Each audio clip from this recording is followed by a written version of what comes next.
Good afternoon, everyone. We're going to get started with the fourth meeting of the Infrastructure and Corporate Services Committee.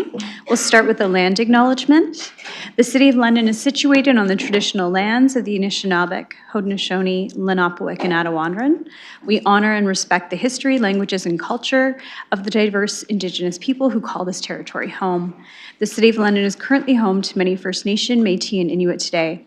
As representatives of the people of the City of London, we are grateful to have the opportunity to work and live in this territory. The City of London is committed to making every effort to provide alternate formats and communication support for meetings upon request.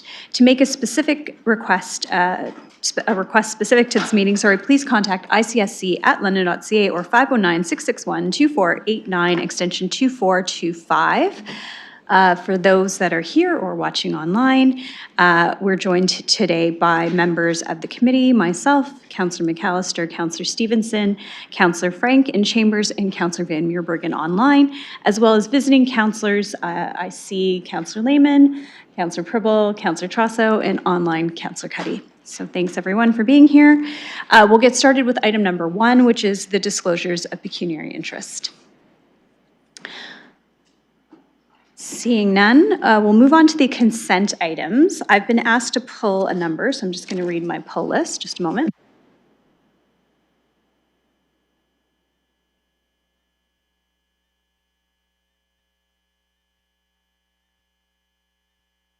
Okay, so I've been asked to pull 2.2, 2.3, 2.8, 2.9, 210, and 213. Do I have any other pull requests?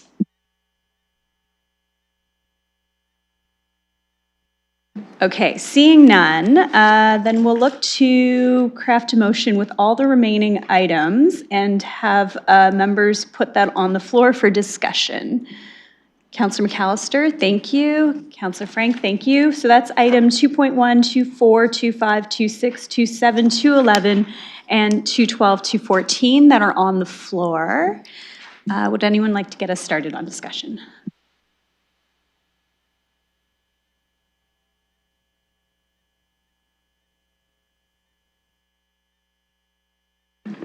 Okay, I have visiting councillors asking for time. I will go to Councillor Pribble first. Go ahead. Thank you very much. And through the chair to the staff, talking about 2.14, which I'm very much supportive of. But I do have a question when it says to bring forward the necessary bylaw. What will be the timeline for that? Thank you. Thank you. I'll go to Ms. Barbone. Sorry, Mr. Collins, go ahead. I will refer to Mr. Collins. Thank you, Mr. Collins, go ahead. Through the chair to the committee, given this is the first opportunity the Civic Administration has had to bring forward this type of opportunity for leases, we would like to ensure that we had council support to work on the necessary bylaw, but more importantly, the necessary agreements between the parties that would be involved in ensuring this happens. So we would expect it to be in the next couple of months based on the back and forth between the London Police Service, Cadillac Fairview, and the city. There has been some groundwork done to date, and we're all ready to go. We're just waiting to hear direction from council that we should proceed.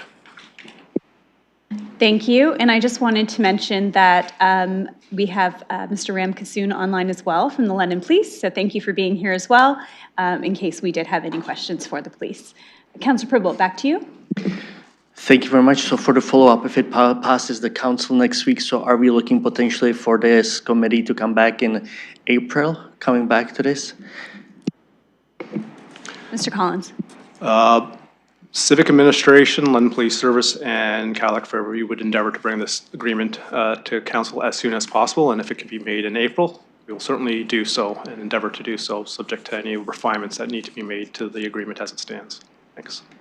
Councillor Pribble. Perfect. Thank you very much. And I do hope, as I said, I'm very much supportive of it, and I hope it's going to come sooner than later. Thank you very much. No more questions at this time. Thank you. I'll look for other members of committee or visiting councillors. Okay, seeing none. Councillor McAllister, do you mind taking the chair for me? Thank you. Okay, recognizing I have the chair, go ahead, Councillor Rowan. Thank you. And through the presiding officer, I just wanted to first say thank you to staff for the reports that are in front of us today. And thank you to London Police for the contribution of being here to join us to talk about this municipal capital facility designation. For those that are in attendance and maybe listening, this is a great opportunity for the city and London Police. And I think that expanding London Police's presence in the community and at Masonville Place is a warranted and welcome addition to this part of the city. So it's great to have this paperwork in front of us. Just looking to get a little bit more insight into the numbers.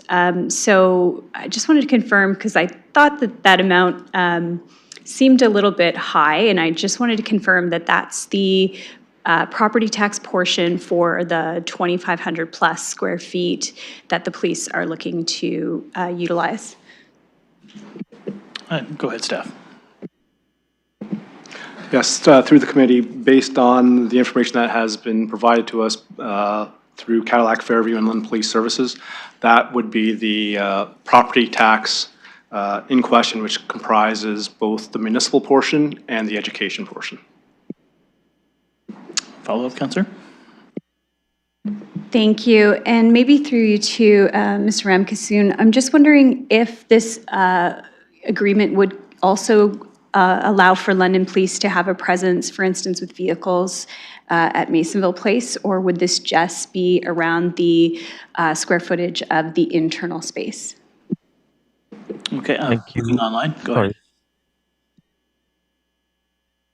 ahead. Go ahead. Sorry, to the chair, yes, we do intend to have, I think it is 6 vehicles parked right outside of the external space that we'll be utilizing at Masonville. Follow-up, Councillor?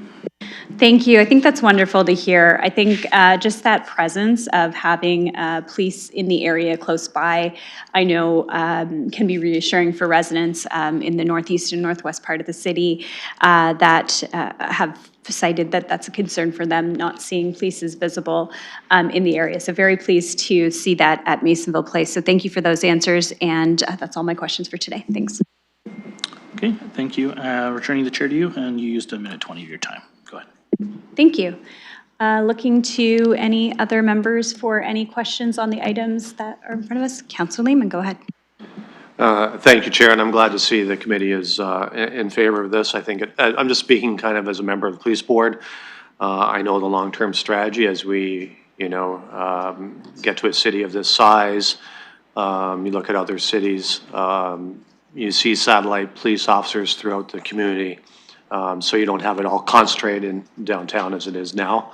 So I think this is the first step of a longer-term solution. And I'm glad to hear. I think this is an appropriate spot up in a very heavy populated area in the north. I'm glad to hear support from this end. A little surprised, as you mentioned, Chair, at the cost of the tax rate up there. But I guess Masonville is a high tax area retail-wise, so would command that commercial tax rate. Can't imagine what the rent is there, but I'll find out probably at the board for sure. So thank you very much. Appreciate the committee's work. Thank you. Looking for any other speakers on the items.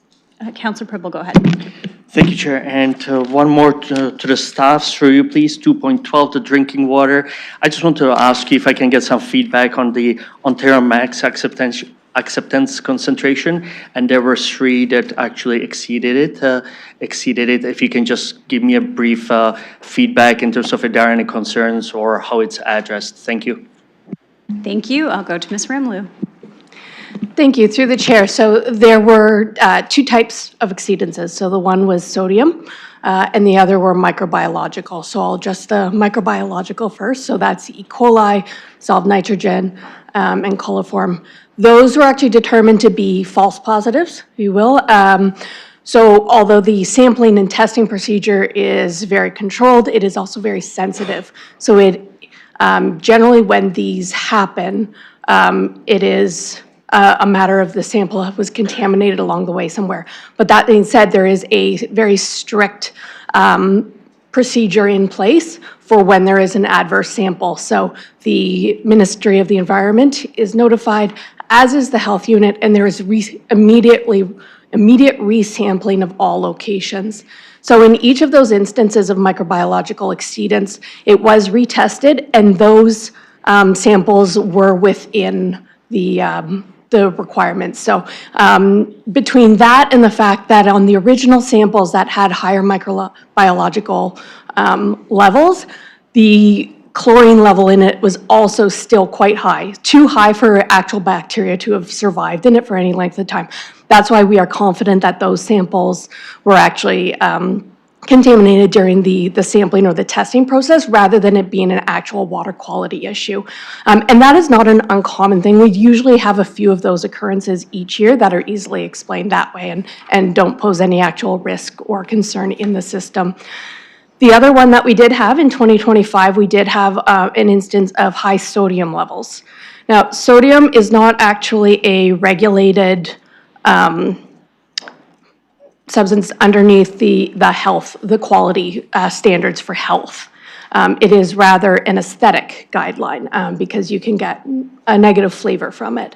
But that said, for the majority of the population, it is not a health concern, and therefore it's not regulated as such. However, this is where legislation gets a little awkward because although they do recommend that it be the health unit be notified, without it being treated as an exceedance the same way the quality standard ones are, they don't have a mechanism to force municipalities to do it. So when there's an exceedance in sodium, we use the same mandatory reporting and resampling procedure that we use as if it was microbiological. So the ministry is notified and the health unit is notified, and we do resample. That said, there's no further action from the municipality. It lays with the health unit. So if the health unit believes that certain members of the public do need to know about it, so if they are on a low sodium diet, for example, because of certain health conditions, the health unit can make that call as to whether they should notify the medical community or the public at large. And then if they were to do so, we may amplify their notifications, but otherwise there's no action for the city to take beyond that. And I will note, so we had one in 2025. The last time we had a high sodium level was in 2013. Councillor Pribble. Thank you very much for a detailed answer. No more questions. Thank you. Looking for any final speakers on these items? Okay, seeing none, we will open the vote.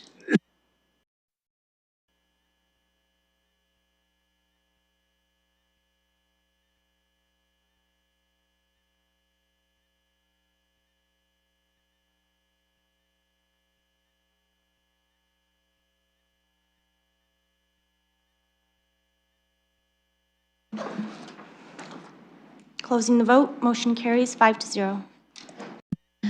Okay, thank you. We'll move on to item 4.1, which is the traffic calming request, excuse me, communication and request for delegation status. That's there as well. We will return to our other consent items after this item under deferred matters and additional business as usual. So with that, I will look for a mover and seconder to receive the delegations as well as the communication. Thank you. Of Councillor McAllister and Councillor Stevenson, thank you so much. Okay, I will look to get started with those in the gallery. Thank you for being here. I will start with Mr. Samuels. Sorry, I need to vote first, and then we'll start with Mr. Samuels.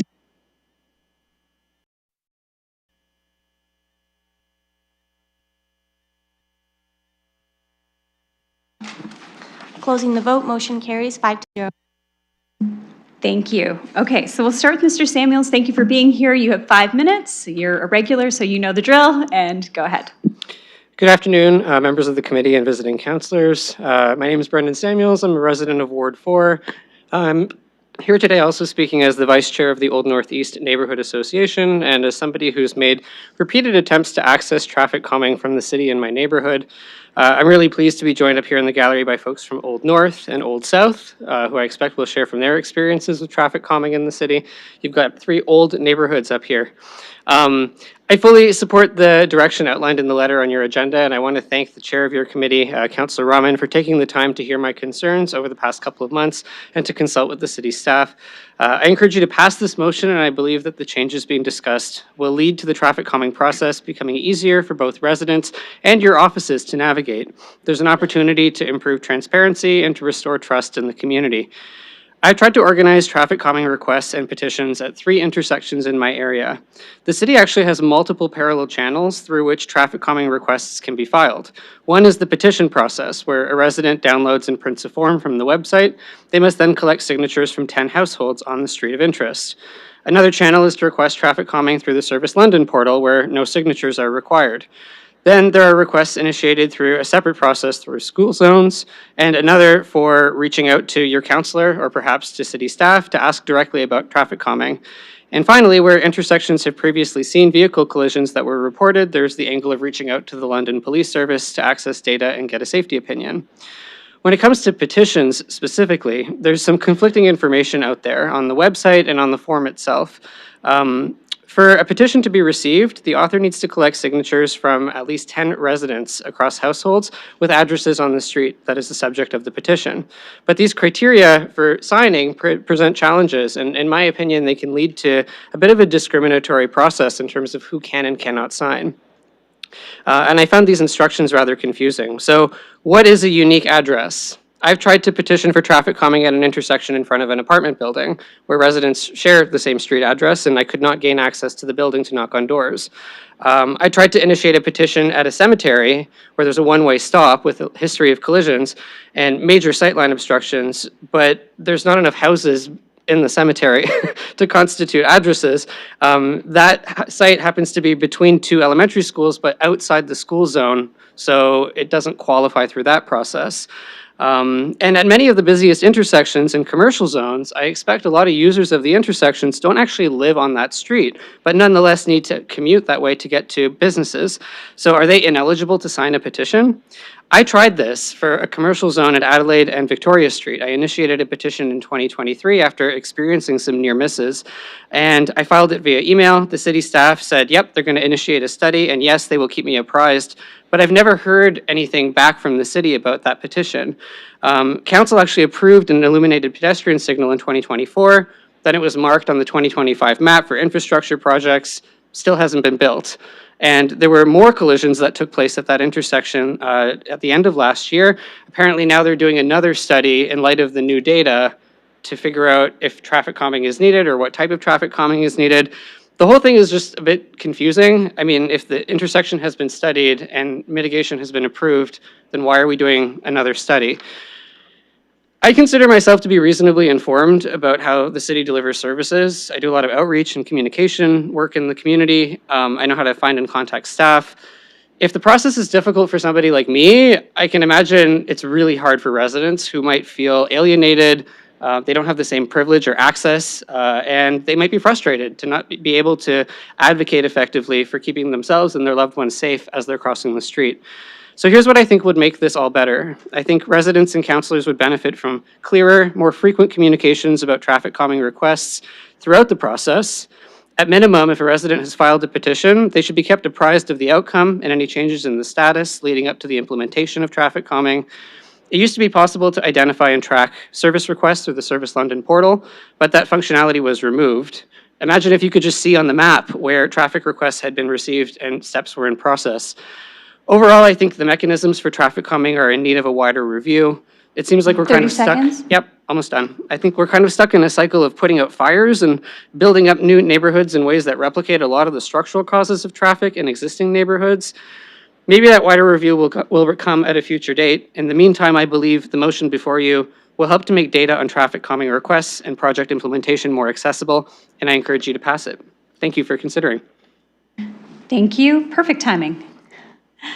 Okay, with that, we will move on to our next delegation. I have Dan Cameron. Hi, Dan. Thank you for joining us. Dan, you're advocating for calmer traffic, Old North, and that's the Action Group. So thank you for joining us. You have 5 minutes. Go ahead. Great, thank you. Thanks for the opportunity to speak. My name is Dan Cameron. I'm a resident of Ward 6, and I'm representing a neighborhood group we formed called Action, Advocates for Calmer Traffic in Old North. So I want to support this movement to get more transparency and communication about the traffic calming petition process. I first want to talk a little bit more about our group to give context. So we were born out of frustration with traffic in our neighborhood, and frustration specifically with the petition system itself, but I'll come back to that, and out of a desire for a positive, constructive, community-based vision for what we want our neighborhood to be. So to this end, we work with our neighbors and with the city, hopefully to find effective solutions that are welcomed by the community and are affordable and sustainable. This motion will help us toward this goal by increasing the transparency and data around traffic issues and possible solutions, so that when we engage with our neighbors, we have better information to find solutions and to work towards something that's concrete and effective. And more generally, accessible data, I think, will help community groups like ours work with city staff and their neighborhoods to achieve these shared goals. So the Old North community's sense is that traffic in our neighborhood has been worsening and will continue to worsen without dramatic change, and that when a crossing guard is hit by a car, when 3 serious collisions occur within a week, steps from a daycare, and when an SUV flies onto the sidewalk outside one of our few community hubs where children and families gather, that the situation has become intolerable. We're pleased that the city has begun a traffic study for a limited part of our neighborhood, and our group will continue to engage with that process and with the staff, who I appreciate are genuinely engaged with us about it. So Action has engaged the community ourselves. We conducted a survey. We had 240 respondents, and the results showed overwhelming consensus. And by that, I mean about 90% agreement that there are too many cars, that they drive too fast, that drivers are too aggressive, that there's part of the problem is cut-through traffic, avoiding the major roads where they're intended to be, and that these issues are worsening children's safety and freedom. But with a forward-looking perspective, there was also strong consensus about an openness to using infrastructure and engineering-based solutions to help this problem.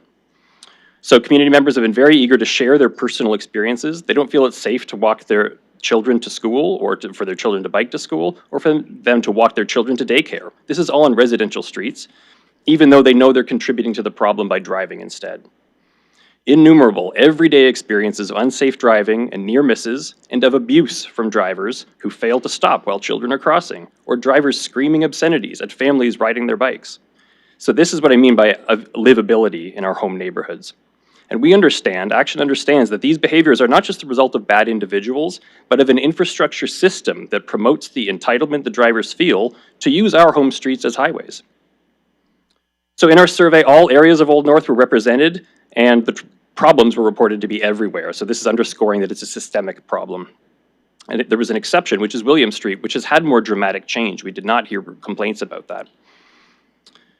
And I hope that as staff and council continue considering how to fix the traffic and transportation issues, they consider how sustained a genuine engagement with the community is essential to get systemic solutions rather than piecemeal, ineffective band-aids. So many people in our community have submitted petitions for traffic calming on their blocks and intersections, and rather than leading to any apparent improvement, the petitions have been angering community members and are perceived by many to be pointless. The petitions angered people for a few reasons: not knowing whether their petitions were received, receiving insufficient explanations for why they failed, and unclear processes, guidelines, and requirements for implementing traffic calming. Overall, there's a lack of clarity about how this process works or should work. So, Action supports these suggestions to obtain more information about the state of the petition system and how it compares to that in other municipalities, and we strongly support improved communication and engagement with the community about traffic problems and about realistic and effective solutions. So we hope these can be first steps in improving the petition process, but perhaps more broadly, they could be a step toward necessary and dramatic improvement to the culture and policy approach that will support effective and durable solutions to the traffic problems now and in the coming years. So appreciate the time. Thank you. Thank you. Okay, we'll move on to our final delegation for today. This is Carrie L. Mitchell, Associate Professor, School of Planning, University of Waterloo Fellow, Vasily School of International Affairs. Thank you for being here. You have 5 minutes. Thank you, Councillor. Good afternoon. Thank you for the time. My name is Carrie Mitchell. I'm a resident of London. a board member of the Old South Community Organization, and an associate professor of urban planning at the University of Waterloo. So I just wanted to begin by thanking Councillor Rahman for this motion. It will improve communication, transparency, and reporting within the traffic calming program. I think it's thoughtful and constructive, and I hope you all support it. So over the past couple of months, I've actually had the opportunity to work with City Traffic Calming Process on a local issue in my neighborhood that now has been successfully resolved. And during this time, I met with multiple transportation staff and saw really firsthand the care and professionalism that they bring to these very complex problems that we're facing.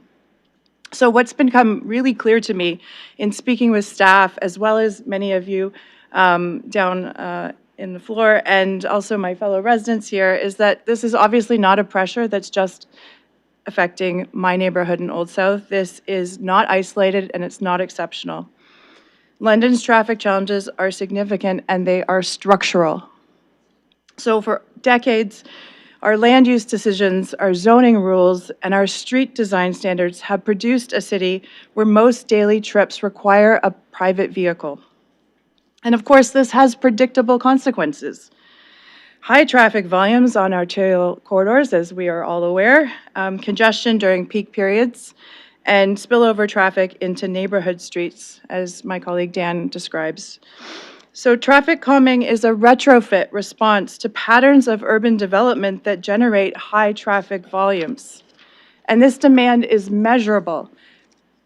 We know that there are over 300 traffic calming requests that are submitted to the City of London each year. And I'm sure many of you have heard from your constituents directly about speeding and cut-through traffic and safety concerns in your wards. This is not noise. This is a system signal. It suggests that we are looking at a pattern here, and it's not isolated complaints. If that many communities across London are signaling concern, the next question that we have to ask ourselves is, do we have the capacity and are our policies aligned with the scale of this issue? So at present, there are 2 staff members who handle traffic calming for the City of London. Just as a context, in the City of Waterloo, they also have 2 staff members. But London is 2.5 times larger in terms of population and 6 times larger in terms of area. So inevitably, when demand consistently exceeds capacity, our systems become reactive. So staff are responding case by case, email by email. Residents experience delays and frustration grows.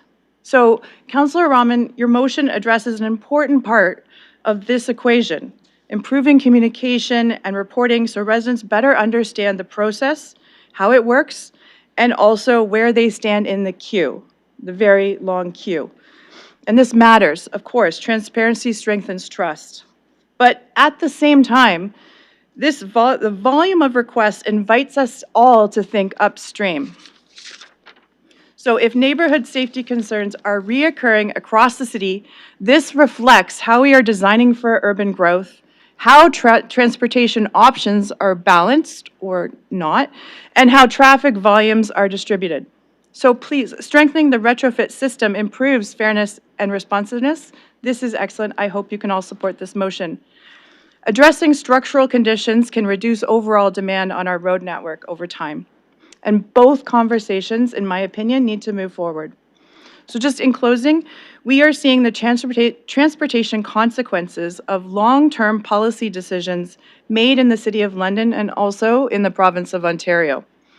The city we experience today reflects decades of these small and large choices.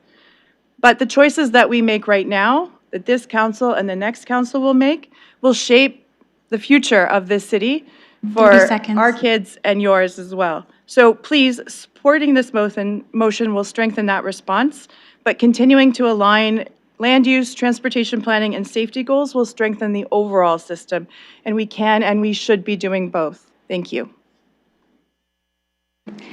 Thank you. And that concludes our listed delegations for today on the traffic calming issue. So our first vote, we dealt with the approval to hear those delegations. I'm looking for a mover and a seconder for the motion related to the letter, so that I'll stay in the chair. I'm hoping somebody else might move it. Thank you, Councillor McAllister and Councillor Stevenson. And just for those that are in the gallery and maybe listening, I'll just read out what's here. That's the civic administration be directed to take the following actions with respect to petitions and requests for traffic calming measures on neighborhood connectors and neighborhood streets.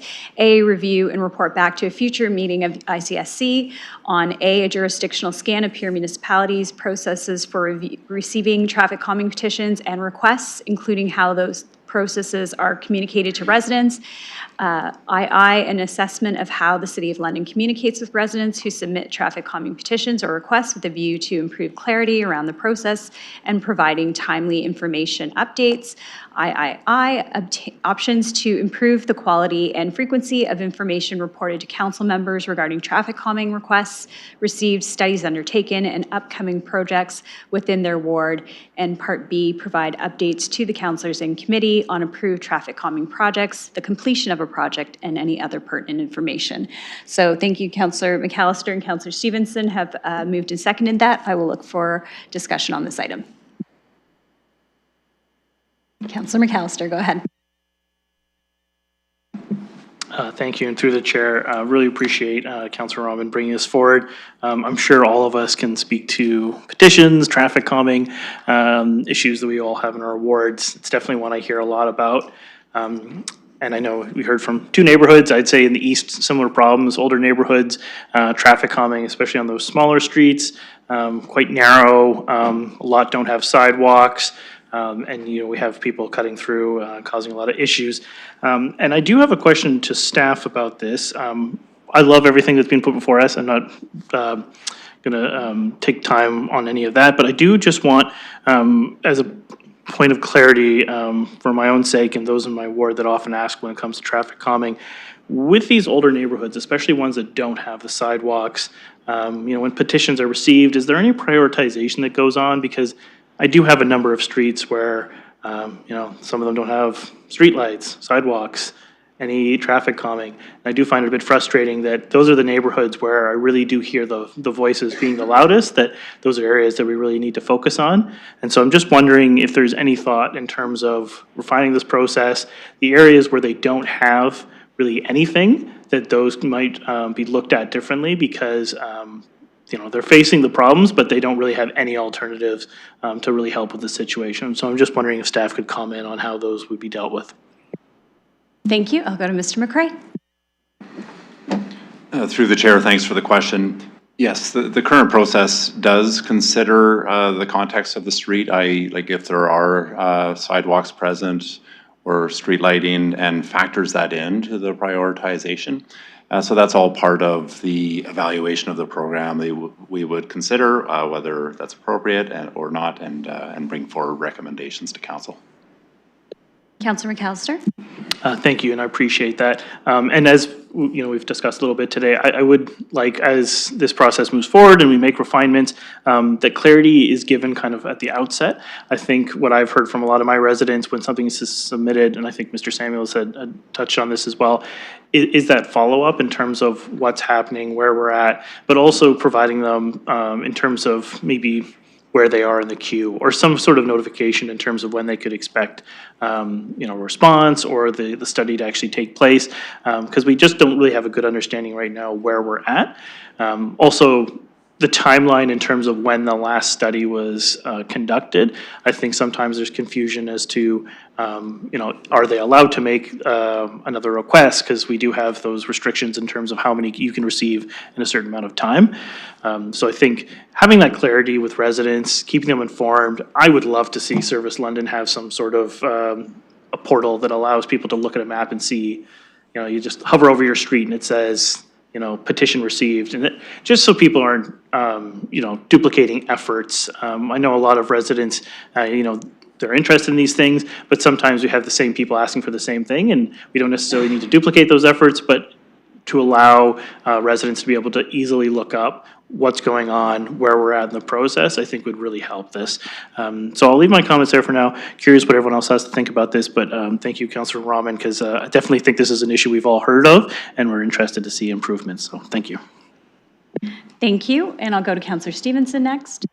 Yeah, thank you. This is likely to have widespread support. I mean, this is something that many of us have been talking about, what we can do to address the concerns of residents who are increasingly frustrated with the process, the lack of communication, the lack of clarity, and the dead ends that are hit. You know, for some, it's that it hasn't been long enough since the last study was done, or that the study said that it doesn't meet the requirements. Meanwhile, there's been a significant change, but that's not taken into account, that they got the petition done, but and even if the study says that it's warranted, then they have to go back and get 50% of the residents to agree again, and sometimes that is a problem. Or as we've heard, it gets approved, but then years can go by and it's not implemented, and there's a sense of frustration.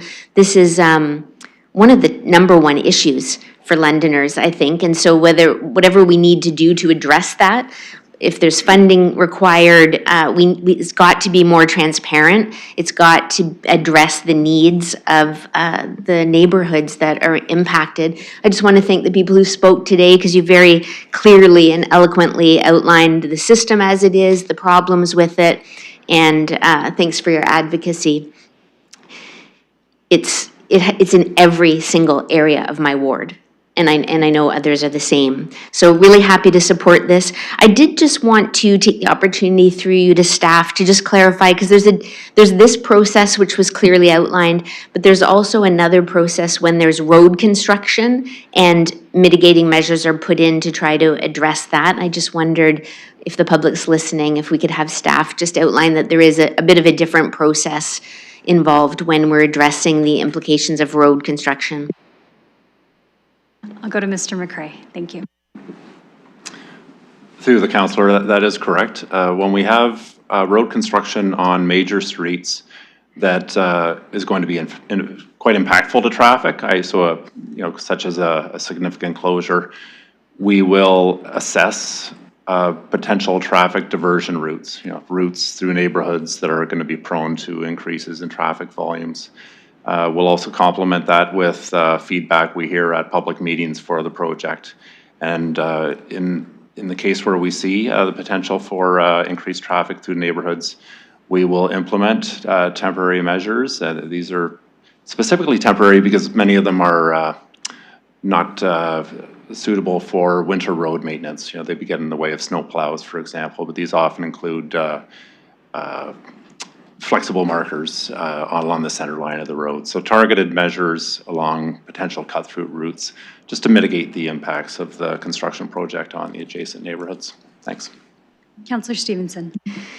Thank you very much. I appreciate that. And I just wondered, one last question through you to staff, is any idea on what the timeline would be in terms of when we could expect to see some of this come back? Mr. McCray? Through the chair, we know this is important to council, so we will make it a priority. It already was on our radar because it's an action item identified in the mobility master plan. That said, we're currently, it is a small team, and we're currently quite busy identifying plans for the provincially funded Road Safety Initiatives Fund, trying to figure out ways to implement that money. So that said, it's a priority for us, but our report back will likely be later this year, likely in the fall. Councillor Stevenson? Thanks again. Very happy to see this and support this today. Thank you. I will go to Deputy Mayor Lewis. Sorry, I'll go to Deputy Mayor Lewis, then back to Councillor Frank. Thank you, Madam Chair. So I'm going to share a few thoughts. First of all, it was indicated by a speaker in the gallery that there's a separate process where councillors can bring forward items. Through you, Madam Chair, to our staff. If a councillor flags traffic calming, should they not be referring the residents to the petition process rather than bringing it forward in some other way? I mean, that's always been my understanding. and it's the approach I've taken with my residents, is here's the petition process. So I just want staff to clarify that there's not a separate process for councillors to ask for traffic calming. Thank you, and I'll go to staff. Mr. McCray, go ahead. Through the chair, yeah, the intake process comes through various forms. We try to promote Service London as a one-stop portal, but certainly we receive them through various ways. But the process that traffic calming is routed through is for neighborhood streets, it is the petition process. And the one exception to that is if it is a school zone, we bypass, well, first of all, we start by assessing the request to see if there's a distinct safety concern. Then we take it upon ourselves to address that as soon as possible. But if it's a typical traffic calming request and it's in a school zone, we will bypass the petition process for those locations and we'll implement those without that full process applying. Thanks. Deputy Mayor Lewis? Thank you. And just for clarity, you kind of referenced it already, Mr. McCray, but there is a process wherein an assessment for warrant, staff does have, through you, Chair, the authority to circumvent the petition process because a significant public safety hazard has been identified through the warrant study. But that's at the discretion of the appropriate individuals of the staff team based on public safety matters, is through you, Chair. Is that correct? Mr. McCray? Through the chair, that's correct. Road safety is a priority, and if we become aware, like the first thing to check is if there's a distinct safety concern, and that'll be addressed as quickly as possible in that case. Deputy Mayor Lewis? Thank you. Appreciate the clarification there because I think, and I think that's part of where this is stemming from is clarity in communication for our residents so that the expectations are really clearly laid out.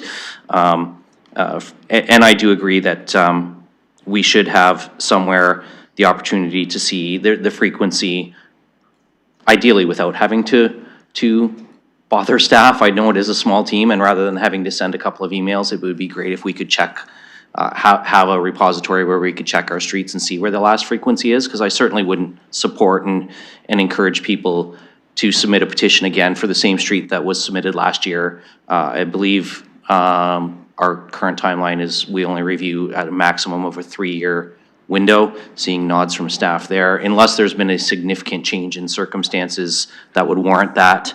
And so I think that that's quite reasonable. We can't just keep circling back to the same streets all the time because that is what would lead to long queues to be constantly reviewing those. I will say my experience with the staff team has been very positive in terms of their communicating back to the petitions in my ward that I have been aware of. Now, that said, there may be petitions that have been submitted by residents that I'm not aware of, but certainly where I've been made aware of them, and often I bring them in myself because I offer to pick them up and send them through inter-office mail. But I have found the staff team to be very good at updating me where they are in the process and at least providing sort of a quarter as to when the expectation of a study might happen. You know, I might hear that it's going to be Q2 or Q3 before you get to it. So I did want to offer my personal experience and thanks to the staff that they have been communicating, but I can certainly understand with the volume and with ward councillors not necessarily being aware of every request that comes in, that perhaps what's getting back to us is not a full picture of what's happening out there. And so, you know, I generally think that, you know, a nice, clear, well-outlined process online that we can point residents to, it would be really helpful. I will say that since our last City of London website update, I have found the current webpage not very helpful, including the fact that the petition itself is now no longer available for download. Now you have to email and request it. So I think that there's some challenges with how our website functions and communicates some information out. And I see Councillor Trussell is looking, so maybe I was sent the wrong web link, entirely possible. But if there's 2 of them floating out there, that's even more of a challenge. So I think that we do need some clarification on the communication side. But I wanted to share that staff have been very positive in terms of communicating back to me when I've asked about the status of things. I also think we have to be a little bit cautious on this and remember that traffic calming, as much as many people want it, many other people are opposed. And I've seen this in petitions in my ward where the vote has failed. It's been within the realm of warranting, and the residents don't support it. You know, you get back 21% of the vote, and it's mostly the people who signed the petition, and nobody else on the street was interested.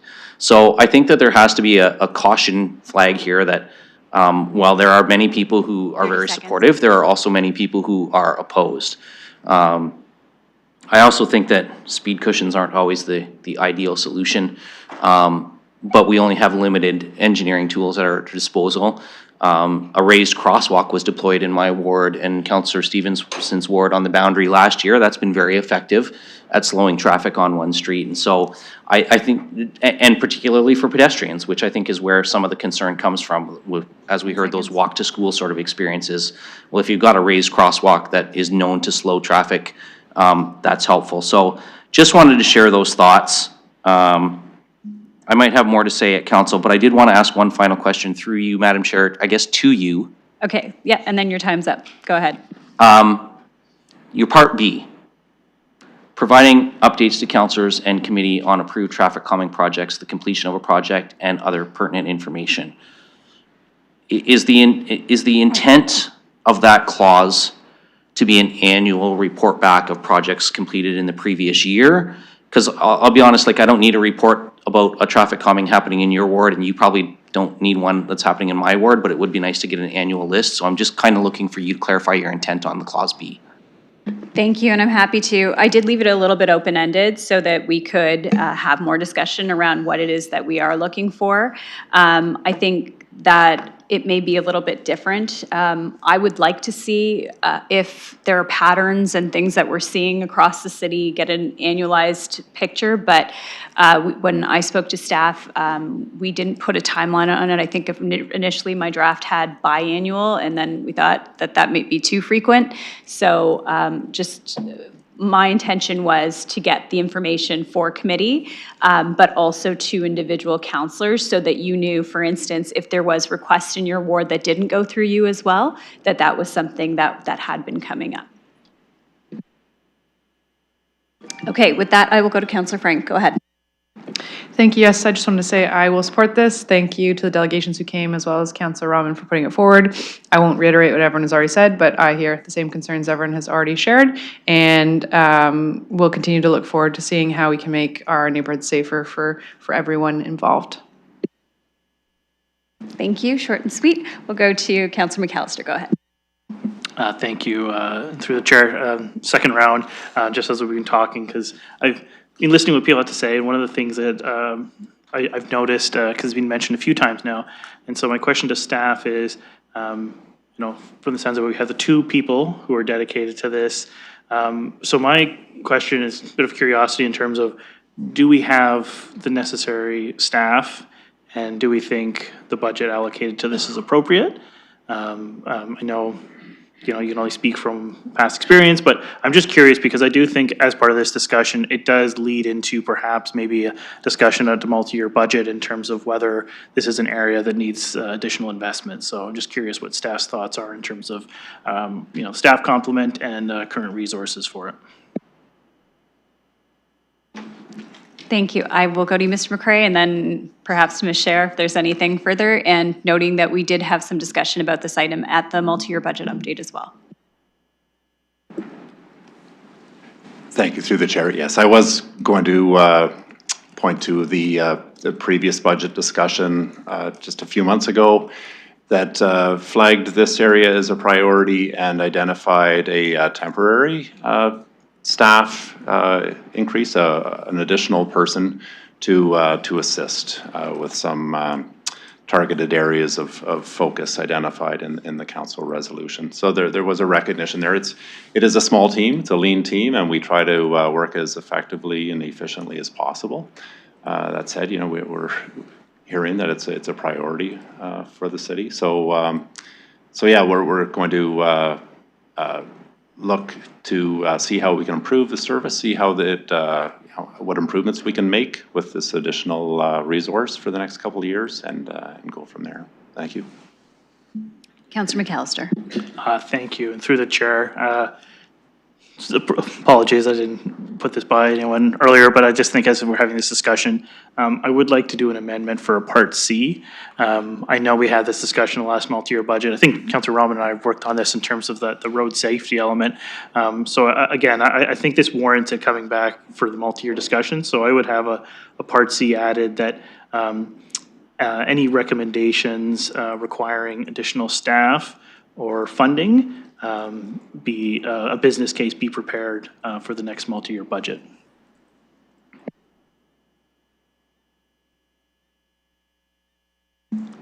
Just give us a moment.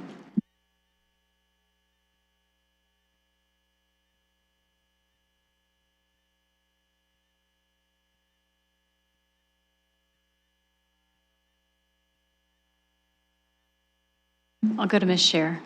Thank you, Madam Chair. In conferring with our treasurer, we would suggest that the wording should reflect that we report back on some resourcing options that would potentially lead to a future business case. It would be premature to direct a business case preparation in advance of the work, but understand that we would like to give committee and council the ability to sort of choose the level of effort that goes into this and the potential to reduce wait times and improve supports to councillors and community.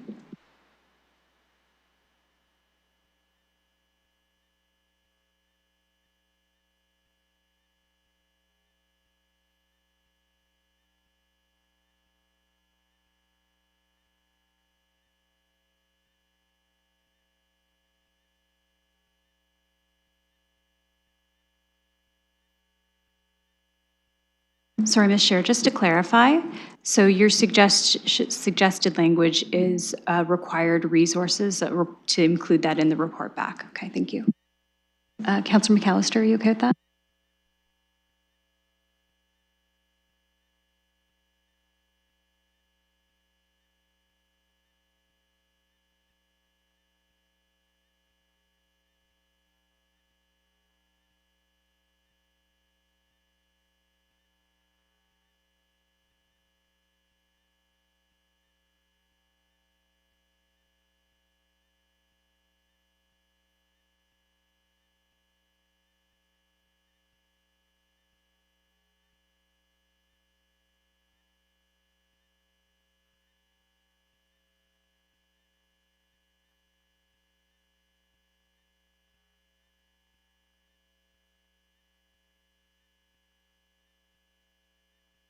Sorry, we're just wordsmithing.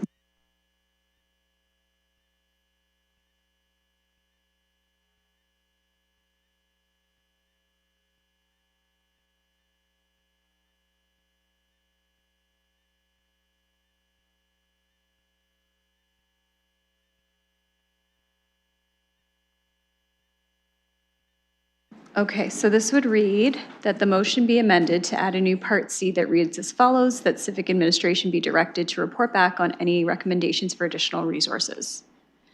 And so Councillor McAllister, does that satisfy you? Okay, and I had Councillor Stevenson as a second. Thank you. Okay, any discussion on the amendment? On the amendment? Okay, Councillor McAllister? Thank you. Through the chair, just to quickly reiterate, I know we had this discussion at the last multi-year. I still think it warrants a discussion through the multi-year budget next time around. As we've heard today, many residents are interested. It's a process. People keenly interested in seeing transformed, but it may require additional resources and funding to go with that. We had this discussion last time, but again, I think this is an issue people clearly care about, and I think we have to afford residents the opportunity to weigh in through the multi-year budget in terms of this being a priority. So appreciate the opportunity to add that in. I think everything else, it's all good, and hope to get your support. Thanks. Thank you. Any other speakers on the amendment? Okay, seeing none, we'll open that item for voting.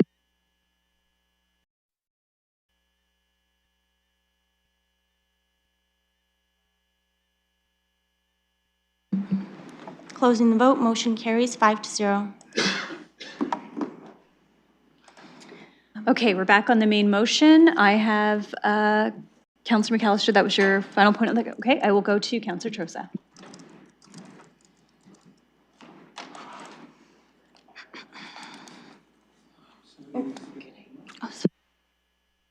Go ahead, sorry about that. Okay, thank you very much. I want to start by thanking you, Councillor and Chair, for bringing this forward. This is something that I've been thinking about for a long time. I've received a lot of communications from my residents asking me, can't council do more about this? So I think this is a very timely and very welcomed motion. I'm also really so pleased to notice the level of agreement and cooperation that we have on this council, because this problem cuts across a lot of the wards. If there's too much traffic on Adelaide, and people are coming down Adelaide and turning into side streets, it affects my ward, it affects Councillor Stevenson's ward, and I could say the same thing for a lot of the borders. So these problems don't stop at ward boundaries. In my experience as a councillor, now in my 4th year, it's funny how quickly this term has gone, because I think back to the first things that landed on my desk back in the end of 2022. It was traffic. It was pending traffic petitions, and it hasn't stopped. What is different about the traffic inquiries that I'm getting now compared to 4 years ago is they are frustrated, they are angrier, and in many cases, and I get this from also monitoring social media. We have a very active Facebook group in Old North. I'm sure other neighborhoods do. There's this sense of resignation that the city's just not going to do anything.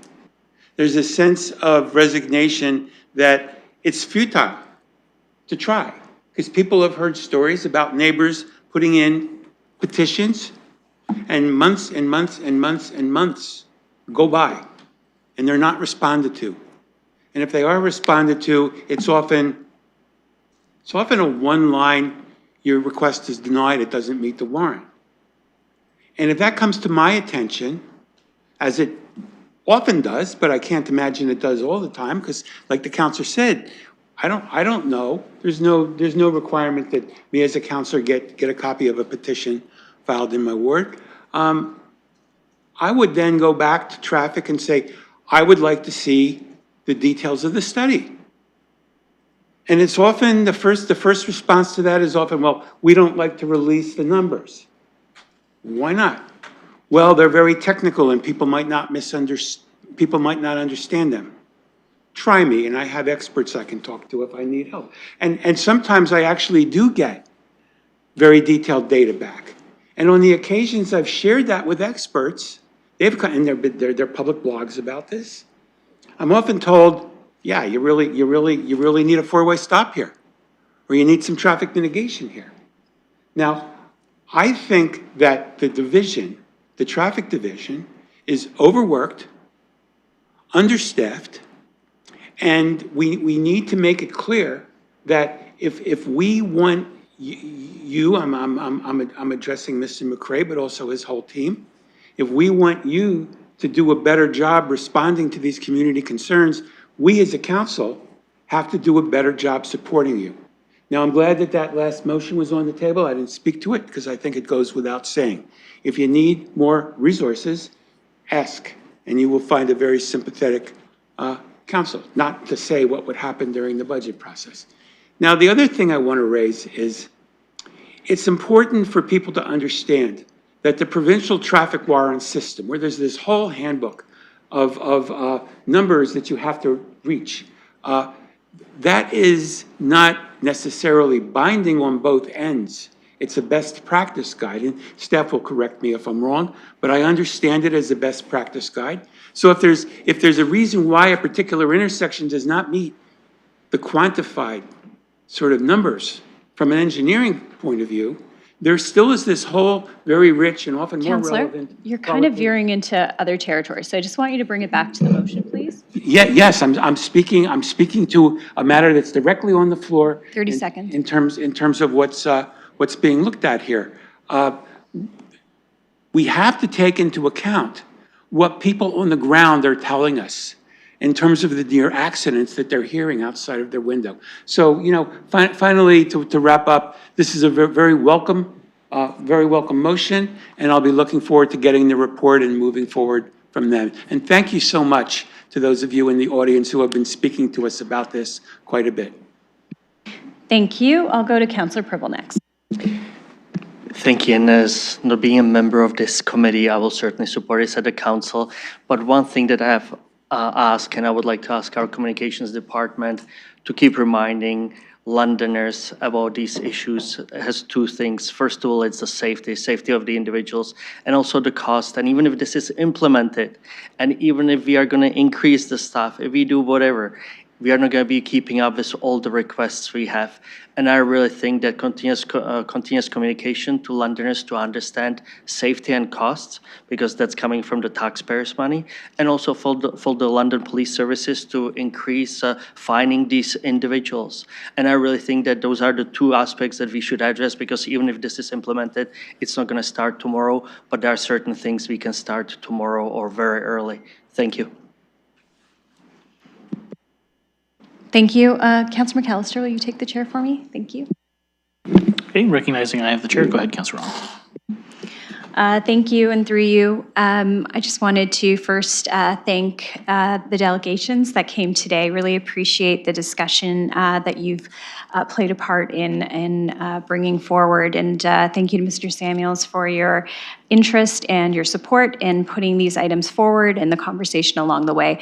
Big thanks to city staff and the small team in transportation that's been working through this discussion with me for the last little while. And also thanks for your support in preparing the budget business case update that was brought forward on traffic calming.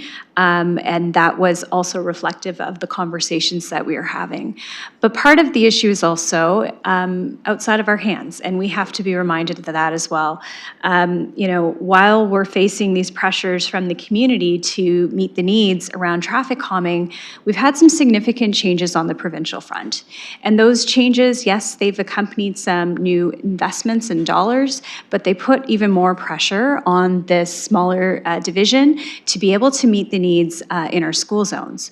So we will be under pressure to do that, but also to meet the needs of the community areas that are outside of school zones in our neighborhoods that also need and are asking for traffic calming. So those are definitely two different components of the discussion that we have to look at, as well as was shared here today, around the concerns around more traffic calming for construction areas. So a number of different fronts that have to be managed and well-timed all at the same time. So I'm glad we're thinking about this and continuing the discussion that we had from budget, and now looking at ways that we can support our communication efforts to make this process even smoother for residents and less onerous.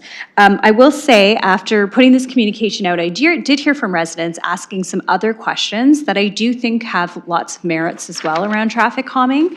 And I will look to bring those items forward at a different time. I don't think they completely connect to what we're talking about today, but value the input from residents in my neighborhoods.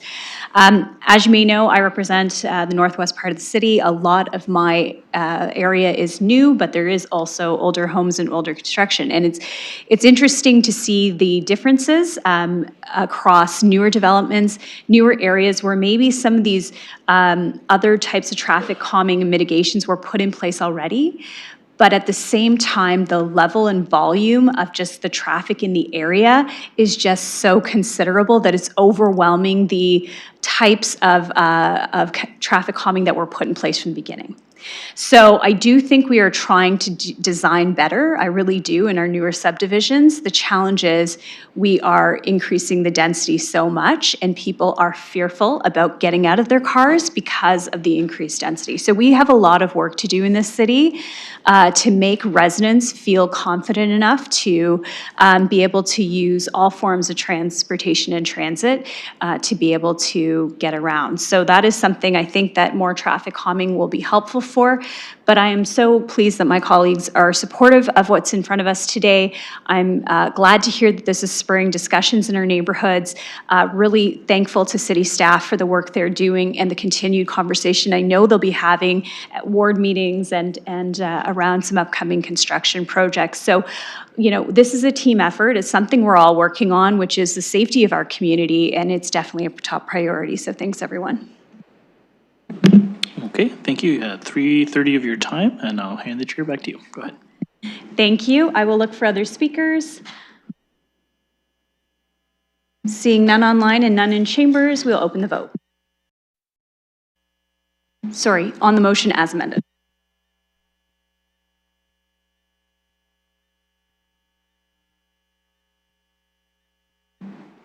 Closing the vote, motion carries 5-0.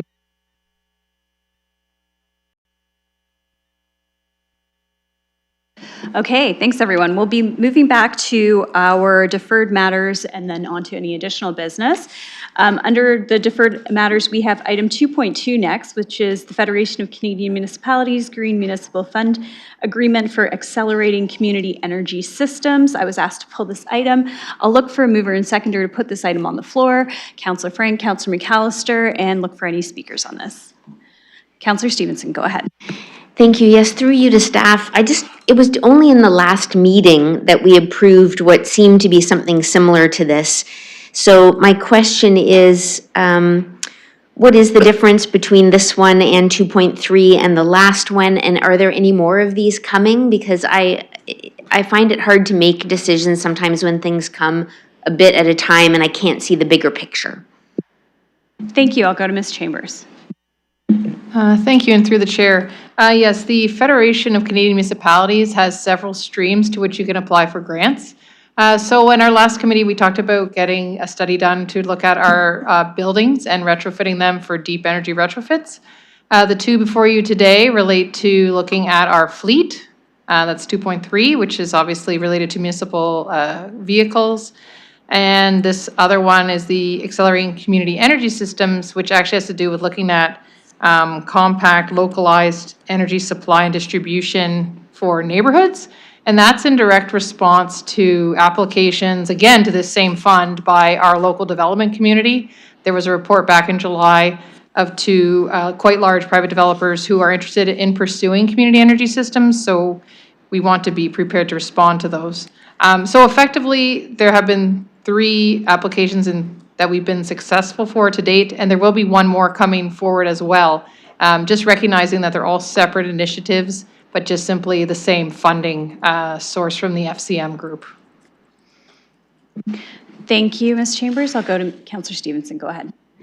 Thank you. Again, my biggest concern on this is the dollar factor. So in the last committee agenda, it was our portion, it was $385,000 study. We were getting a $200,000 grant.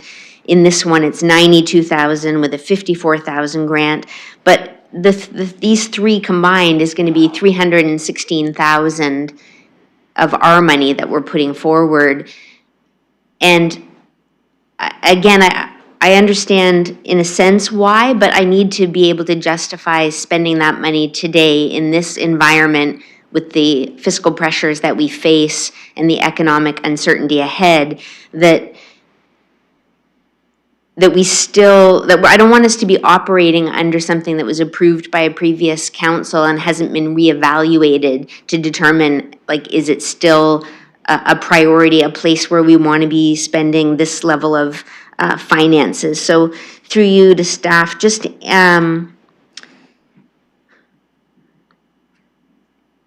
I'm just wondering, I guess, when we spend this money on these studies, I feel like it's going to be then preparing us for more money that we're going to be spending later in terms of infrastructure and fleet and that kind of thing. So are we operating under a model that was approved before and just doing what was set out, or do we at what point does council get to sort of look again to decide, do we still want to continue on this path and spend this Councilor money? Stevenson, sorry, we're just on item 2.2, so if you could just tie it back to the item that we're on, because it's on an agreement for the FCM grant, so I just Yeah. want to make sure that you're. Well, it is, it's the $40,000 that we're being asked to approve here. So yes, it's about a grant, but really there's an expense of $40,000. And what is the value in us spending the $40,000? How is it going to help taxpayers going forward? I'll go to Ms. Scher, and then I'll go back to Ms. Chambers if there's anything to add. Thank you, Madam Chair. With respect to this work, it has been identified and reinforced through the STRAT plan, although the Climate Emergency Action Plan was approved by the previous council. While there was not new money provided to do additional climate change work, we were instructed to continue to work within the budgets we have, and this is aligned with that and also helps us maximize them. With respect to the value of the work, generally when you're talking about things like the deep energy retrofits that were approved at the previous cycle at CAPS, these two projects that are here, what this allows us to do is to identify where we can maximize potential return on investment and savings by doing these sorts of things. We have a fleet that turns over frequently. As we make those fleet decisions, having this prepared allows us to make choices that hopefully will reduce not only our climate costs, but also the cost of owning and operating those vehicle assets, operating those buildings, or supporting potential alternatives for community energy where they make sense. The investment, though, in any of those things, once these studies are done, would come with not only the approval of the work from council for the studies, but also the subsequent approval in multi-year budgets and in the next council strat plan, that those are things they wish to take advantage of. So this essentially allows us to position to make better decisions around these sorts of assets in the future, bring that information to council for you to approve, and then take advantage of where there's funding available as well, should other federal or provincial funding programs exist that can help offset some costs. Just as an example, one of our neighboring municipalities did a review of owning electric versus conventional light-duty trucks, and with the reinstatement of the incentive plan, it's quite likely that it actually might be a benefit to own more light-duty electric trucks. But we need to do some of those work around our own fleet, our own driving patterns, the size of our city, and the services we provide. So we do want to be in a position where we're able to provide good advice on those investments in the future. Councillor? Okay, thank you. That is quite helpful. I would be interested in hearing a little bit more about the two private developers that were mentioned in terms of this specific grant in 2.2. Thank you, and through the chair, yes, quite transparently, in July of 2025, we actually mentioned the two Old Oak Developments at the Legacy Land, at Highbury and Oxford is a 141-acre subdivision, as many of us are aware of, and they're looking for that large-scale community development that's coming down the pipe. The second one is Drulo, who has 3 large towers going on at Wellington and Bradley. And when you have that amount of people at one location, these types of energy systems do start to be quite a return on investment feature to look at, because some of these renewable energies are really coming down in cost in terms of solar and heat pumps and whatnot. So looking at these is actually a viable alternative to our traditional fossil fuels. So it really is, that's why the private developers are very interested.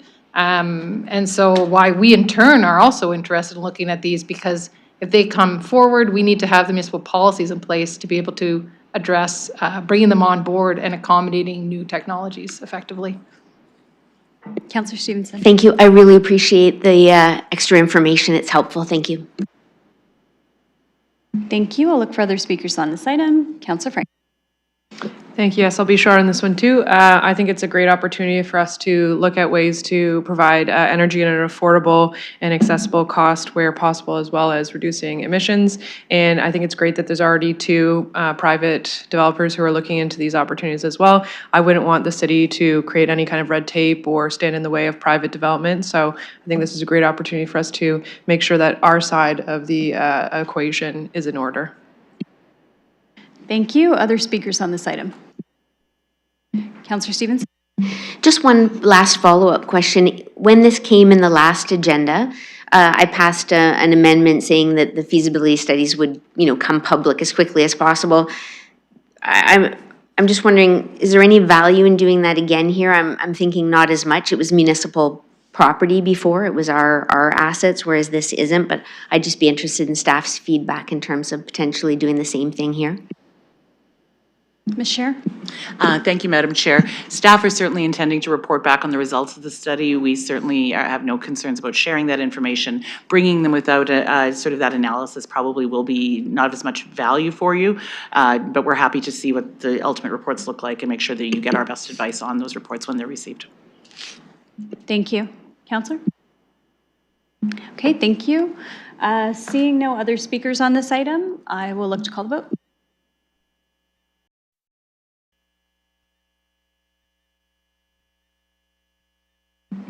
Closing the vote, motion carries 5-0.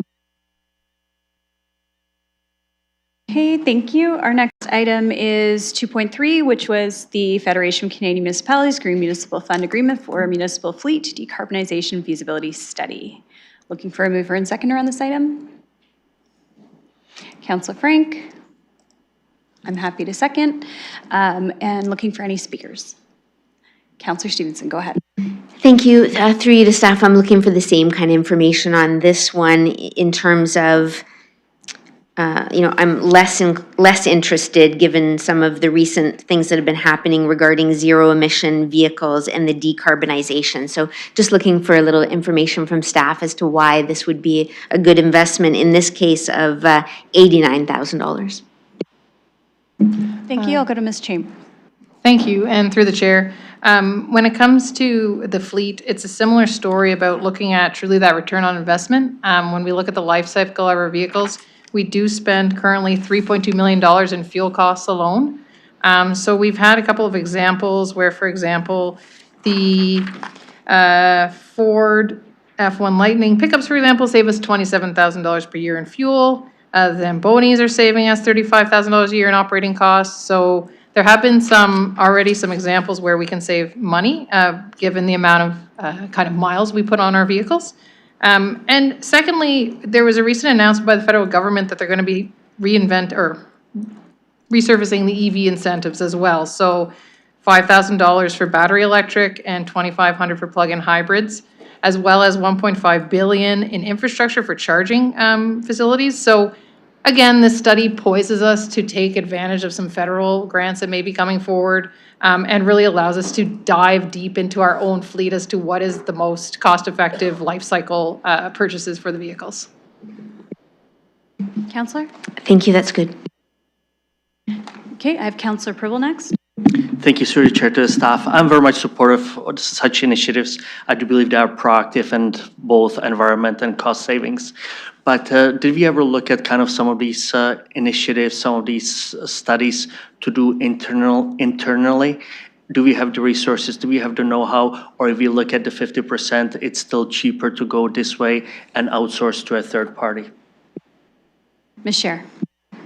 Thank you, Madam Chair. The sort of modeling that goes into these studies is highly specialized and quite technical. So generally, it's done by a very small handful of folks across the country. We have excellent staff to lead and interpret and use these results, but doing the actual work is highly specialized, and we would not have the need to have that person on full-time with us. So this is definitely the most cost-effective way to get this information back to you. Thank you very much for the answer. No follow-up. Okay, looking for other speakers on this item. Councillor Frank. I like it and I'll support it. Thank you. Okay, seeing no other speakers online or in chambers, I'll open the vote on that one.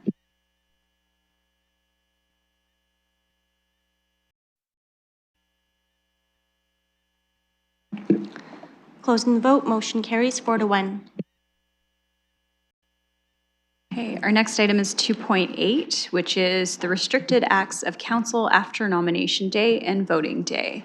I'll look for a mover and seconder on this item. Councillor McAllister, Councillor Frank, thank you. And any discussion? Councillor Stevenson, go ahead. Thank you. Yes. While I understand that this is required, my concern is around the details of it in the bylaw and in the Schedule 2 particularly. So this was in play obviously for the last election, and I am still concerned about the use of delegated authority on November 8th of 2022, where the city manager allocated the $5 million winter response, which included a 12-month contract with a women's shelter that had never operated a Counselor, shelter. on the motion that's in front of you, please. Yes, I'm giving my rationale for why I have some concerns around the lack of clarity in terms of when we talk about as needed and emergent issues and short-term service. So when that isn't clearly defined as to what short-term service is, there were 1-year and 2-year contracts that were awarded through that. And my other concern is around the reporting out. So there is a requirement to report out, I believe within 90 days, but it doesn't say what will be reported out. And what happened last time was it was just a very basic 6 lines or something that said 24/7 women's shelter for $650,000. As far as I know, there wasn't a budget. We were never able to see the contract for that. It was done as a subcontract through London Cares. We were also told that, and I'm explaining why I wouldn't be supporting this as it is that I think we need to put parameters on what and when the delegated authority could be used, and in the clarity of the information that's brought forward in the exercising of the delegated authority. So in that, the contract, we were told it was, like I said, it was a 1-year shelter for an agency that had never run a shelter before. We were told that London Cares would be mentoring them, but the actual contract was just a flow-through agency, and the contract for the shelter itself we were never able to access, and it was never 24/7, and we were criticized, or I was criticized as a counselor for saying that we were expecting a 24/7 shelter when that's what was brought to council in the agenda as a delegated authority action. So what I'm curious is as to how my colleagues feel. I would like to know if there's some support. I'm not going to move the referral right now, but I would like to know if there's support for a referral to get some clarity on the definitions as to what time-sensitive means, what short-term service is, what an emergent issue would be, and then in terms of the details that would be reported out in the 90-day reporting. And through you, I just had a general question around delegated authority. What is the current reporting out on everyday delegated authority? How often does it happen, and with what detail? Okay, thank you. I will go to, I'm looking at the front row, looking at Ms. Pollitt as the writer of the report for this item, but anybody would like to jump in on that question, happy to hear back. And Councillor, just so you know, if you're looking to move an amendment, you're supposed to move the amendment on the first time speaking, so this would be your time to move an amendment if you have an amendment to make any changes, as you mentioned that you wanted to get a sense of that, but you'd have to move the amendment now. Okay, Ms. Pollitt, go ahead. Thank you, and through you. With respect to the reporting out question, it may depend on the delegation itself. So there are some that require a specific report back, say annually. Some don't require a specific report back. So it's a little difficult to have an overarching. There's no sort of requirement in the Municipal Act in terms of the delegated authority, but it may depend on each bylaw that has given the delegated authority. Councillor Stevenson? Thank you. So just to confirm then, there's no overall bylaw that says there's annual reporting or anything like that? Ms. Pollitt?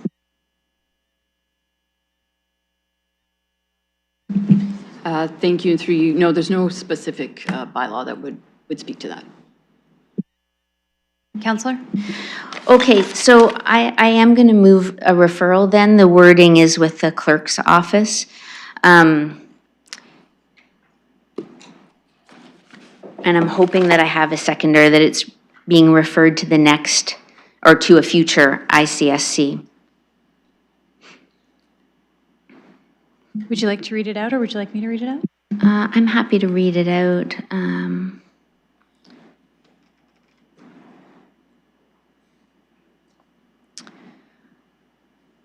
Sorry, just 1 second here.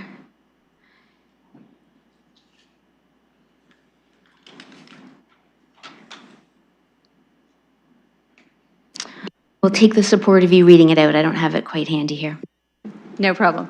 Okay, so the referral reads as follows, that the staff report dated February 23rd, 2026 to delegate certain authority should municipal council's actions be restricted after nomination day and/or voting day in 2026 be referred to the Civic Administration to report back to a future meeting of the Infrastructure and Corporate Services Committee with definitions in Section 2.3 of Schedule 2 for short-term service and as needed, and details of reporting as outlined in Section 3.1, including rationale, contract details, and any other relevant information.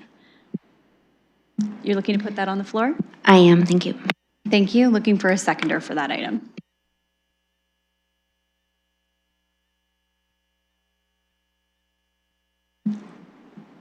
I'm happy to second this item to get it on the floor for discussion.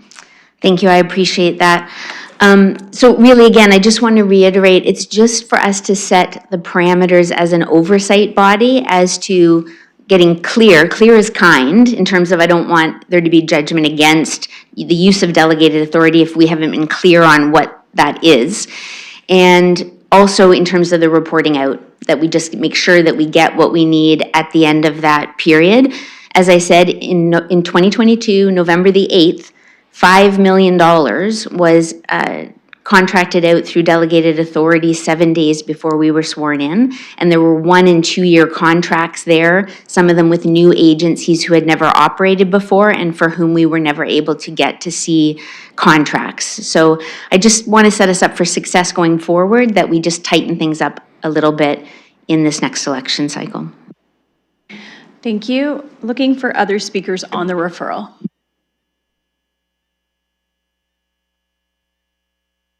Councillor Frank. Thank you. And through the chair to staff, I'm just wondering, are there any timelines in regards to moving this bylaw that is presented to us? Ms. Pollitt. Thank you. And through you, you would want to do it before the nomination day. Thank you. Councillor. Thank you. Any other speakers on this item? Okay, so on the referral, I'll look to open the vote.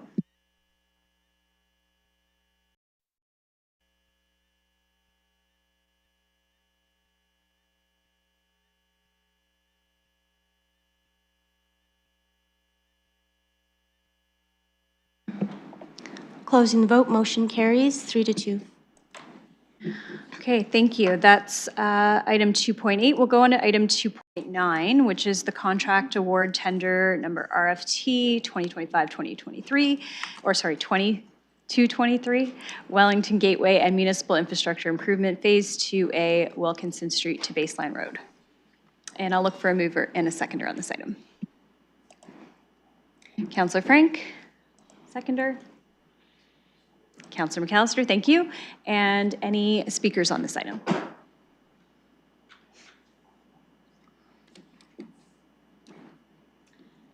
Okay, seeing no speakers on this item, I will, oh, Councillor Frank, go ahead.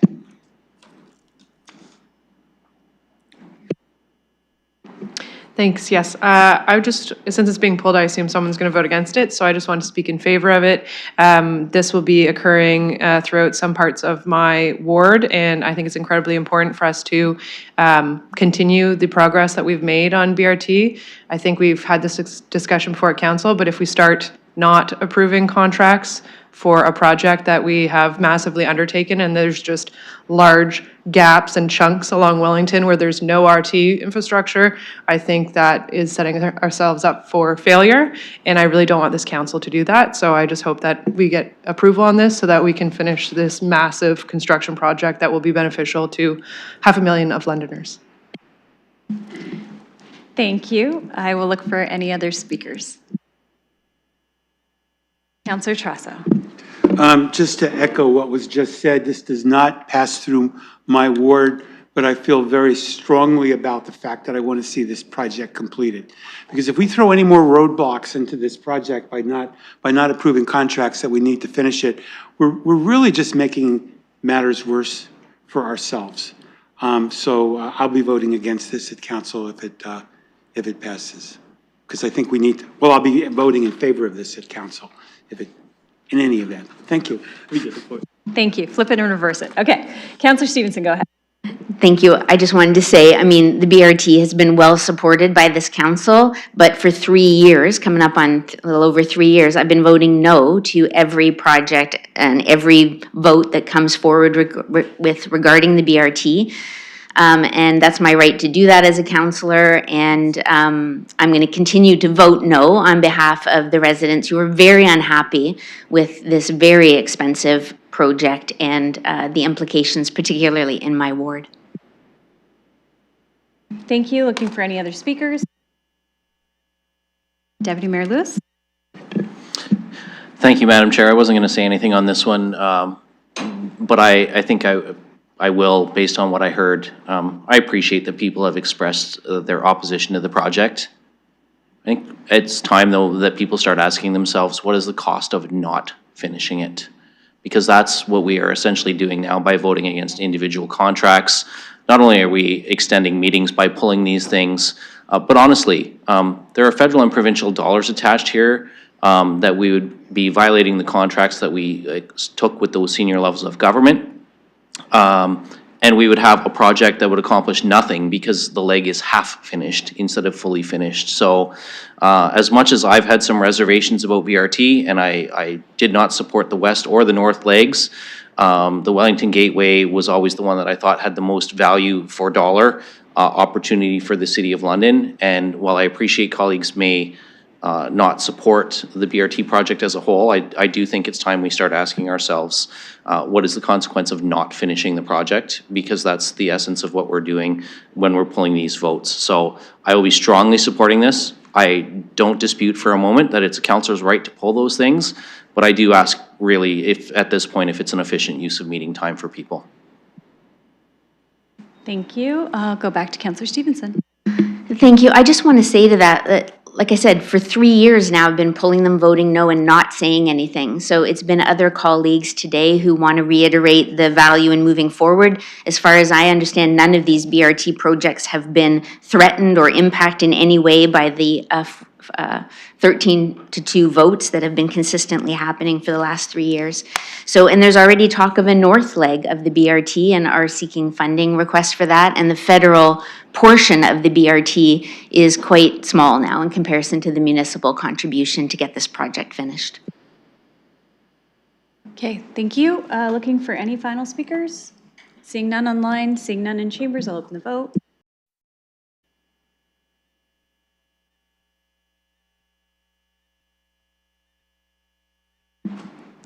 Closing the vote, motion carries 3-2. Thank you. We are now on item 210, which is the limited tendering cooperative procurement for LTC's purchase of 9 new buses. I'll look for a mover and seconder on this item.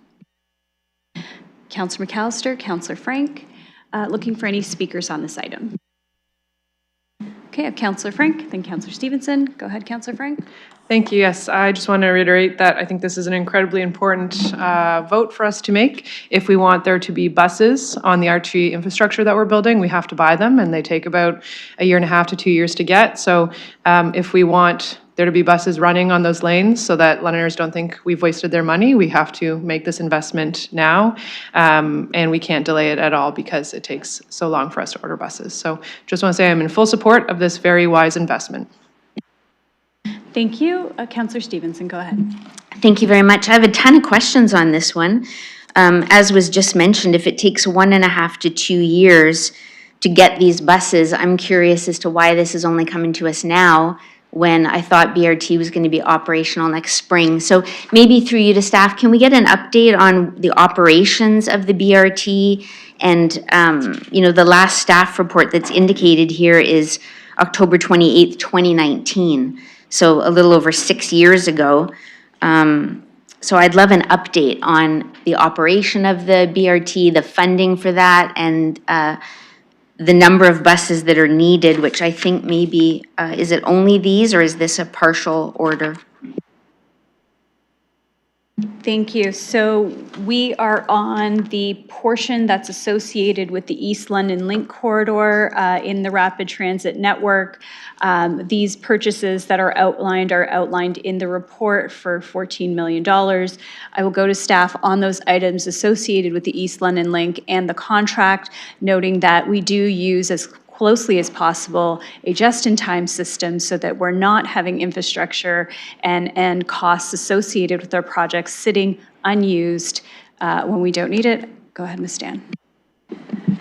Yes, and through the chair, so the overall number of buses required for the rapid transit fleet is 14 buses. The first 9 are required to operate the East London Link, with operations slated to begin in fall of 2027. Wellington Gateway project is anticipated to follow either in fall of 2028 or possibly the spring later. So we are ordering the first 9 of the 14 buses we need. There is an existing contract and a separate procurement that was done by LTC with New Flyer Canada. Anyways, so those buses, we're pulling from their standard spec. And so essentially, we're trying to get our bus request into the queue from New Flyer to be able to make sure that we get buses when we need them. They're the similar spec that's used by LTC buses. When they arrive, they will have special localized outfitting to be able to suit our needs for rapid transit. Councillor Stevenson. Okay, thank you. I heard that it was only the East Link, but what I see is 4 million of the 16 million for this submission says Wellington Gateway, additional vehicle and equipment. So could I just get clarity there? Thank you. I'll go to Ms. Dan. Absolutely. And through the chair, the cost of buses has increased since our original environmental assessment estimates. And so we did, through the last multi-year budget, the approved budget increase accounted for some of those cost increases, but there have been some additional pressures. So as I mentioned, we need the 14 buses in an overall rapid transit fleet. The way our rapid transit projects and budgets are set up is they are by category: construction, shelters, buses, land.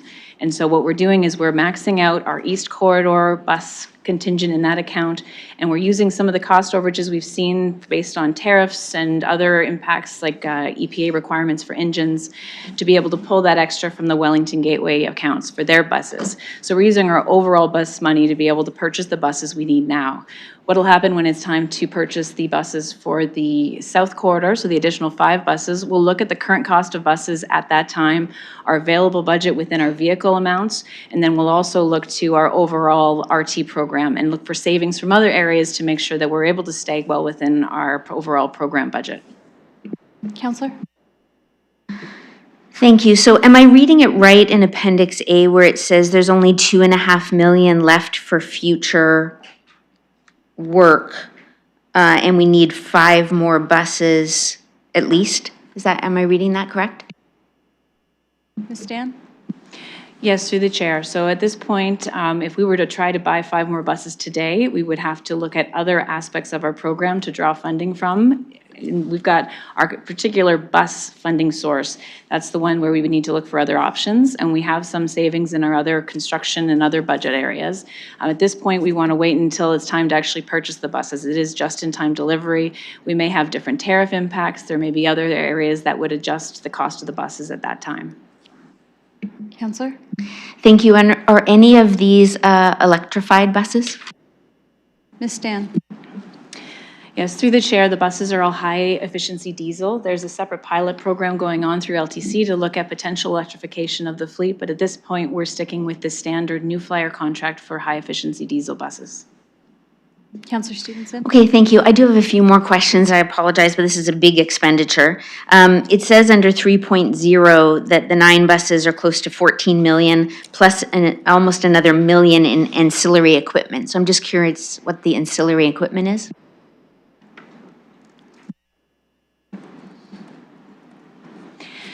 Yeah, so through the chair, we have the base bus that's in the standard specification that comes from New Flyer.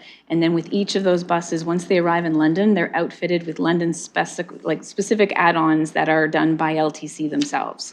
So that's after the bus is delivered at its base cost. We have additional at-source items that are added to that. Councillor Stevenson? Okay, thank you. And then in 3.0, it goes on to further say that the pricing above is subject to shifts of between 3 and 15% related to tariffs, which will not be known until bus delivery, and that there's also the potential for a pricing increase related to the 2027 engine, which will be known once the buses are being built. And so again, there's a lot of unknown pricing increases there. Are we confident that with the 2.5 million left in the budget, that there's enough there to at least cover these potential increases on this order? Ms. Stan? Through the chair, the source of financing attached to this report does include a 10% contingency on top of the 14 million that's noted in the resolution, and that's to address the potential for fluctuation in the estimated bus costs at the time of delivery. So again, we will be charged the cost of the bus at the time it's delivered. So if there is a change in the tariffs, or if the 2027 EPA requirements about the engines have come into effect and changed the cost of the engine, that we've accounted for that within the source of financing. But the amount in the resolution is the current estimated cost of the buses. Okay, thank you. I appreciate all this information. Just some bigger picture questions. Is the operational funding for the use of these buses already worked into our multi-year budget? Like, have we already approved the operation for this? I'll go to Ms. Stan. Yes, and through the chair, we have an RT operations budget which was modeled out and included within the assessment growth cases for the multi-year budget. It is designed so that as operations begin, it'll start to account for operator fuel and other maintenance costs associated with operating the buses. In these early years, we're really just starting to take on some of the early maintenance costs associated with maintaining the lanes of traffic that we're adding, the shelters as we build them, and that model will grow the annual cost to RT operations as we add elements and then as we ultimately add in RT operations. Councillor? Thank you. And I think my last question for now, obviously the East Link is, really impacts my ward. And so there's a ton of questions coming around. What will the scheduling be like? Will the buses continue along Dundas Street in addition to King Street? I've had different responses. Where can I and the public access the information on the operations that are coming and that have already been approved through Council for funding? Ms. Stan? Yes, through the chair, the future operation for rapid transit and how local routes will be adjusted once that operations begin will be set by LTCs with their annual service review.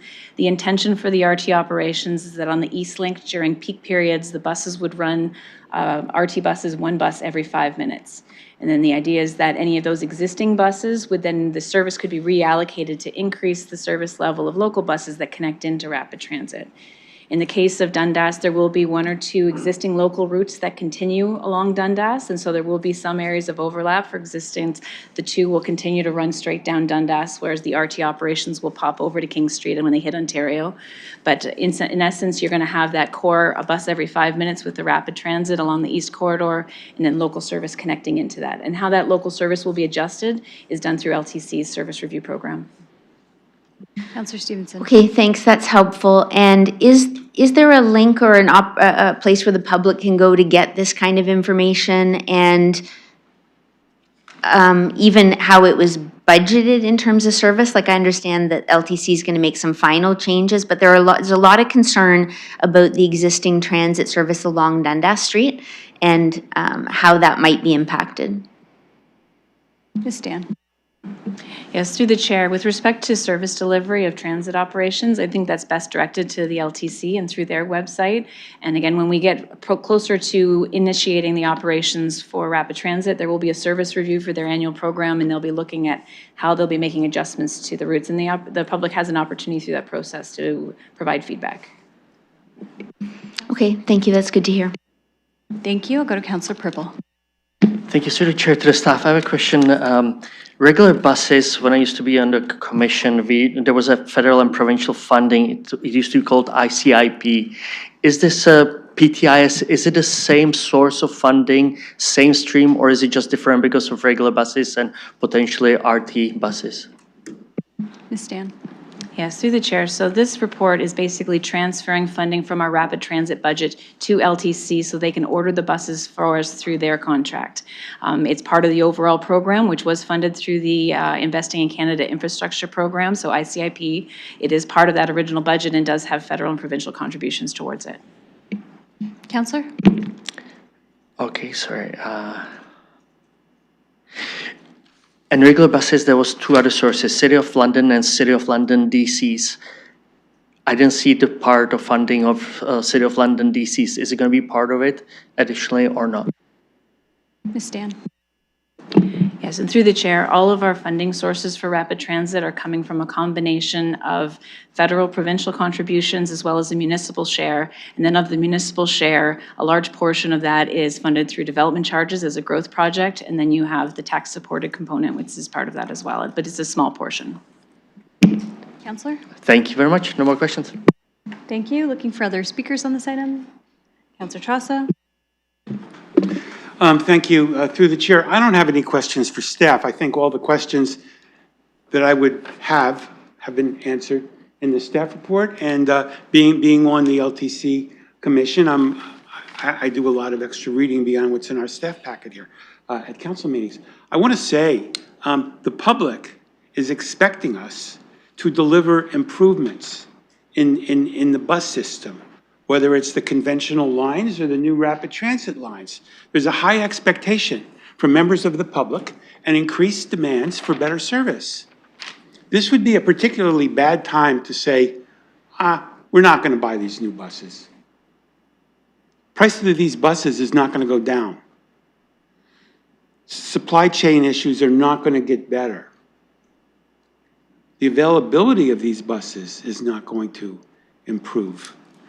I think that if this council refused to approve this measure, which, by the way, has already been accounted for in our budgets, so it's not like LTC is asking us for any new money. And if I'm wrong about that, please correct me. I think this is very much like the last item. And I understand that there is some dissatisfaction in this community with the fact that we're going forward with this project. But I'll just say this and I'll stop. We need these buses and we need them as soon as possible. Thank you. Thank you. Counselor Stevenson? Thank you. I just had one last question on this, and just to put other colleagues maybe at ease, I plan to support this because regardless of the problem that I hear from residents is the infrastructure of how we've designed the road, not around expanded transit. So I'll be supporting the purchase of the buses. But when we say an approved budget of 18.5 million, was that originally supposed to fund the 14 buses? Ms. Dan? Yes, so our adjusted budget for all 14 buses to support the RT fleet was the 18 million amount. So we're using the available bus money that we have to purchase the vehicles we need right away. And then we'll be looking at our RT budgets to be able to optimize all budget sources within that overall program to make sure we're maximizing our federal and provincial investments and being able to stay within the total budget. Counselor? Thank you. Well, that'll be good to hear because otherwise we're projecting to be under budget on this section of the BRT as well. Is there any way to know whether we're projecting to have under budgeted the operating as well? Is there a concern that there's going to be, or is that might be outside of this question? But I'm just curious if we're going to be funding the buses. Is that then? It's also going to have another hit coming in terms of operations to use them? Ms. Stan?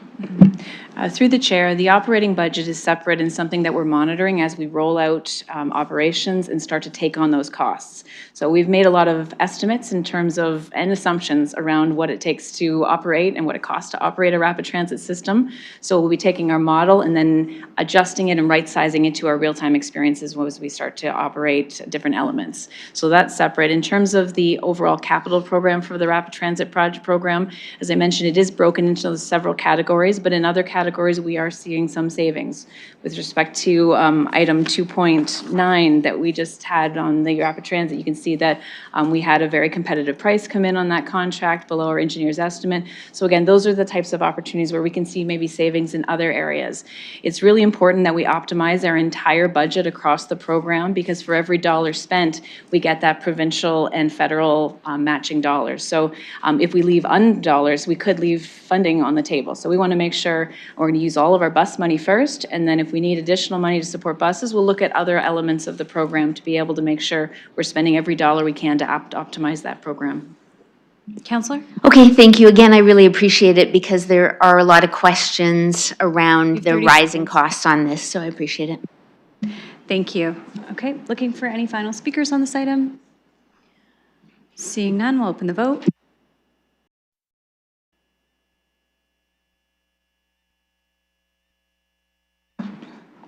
Closing the vote, motion carries 4-1.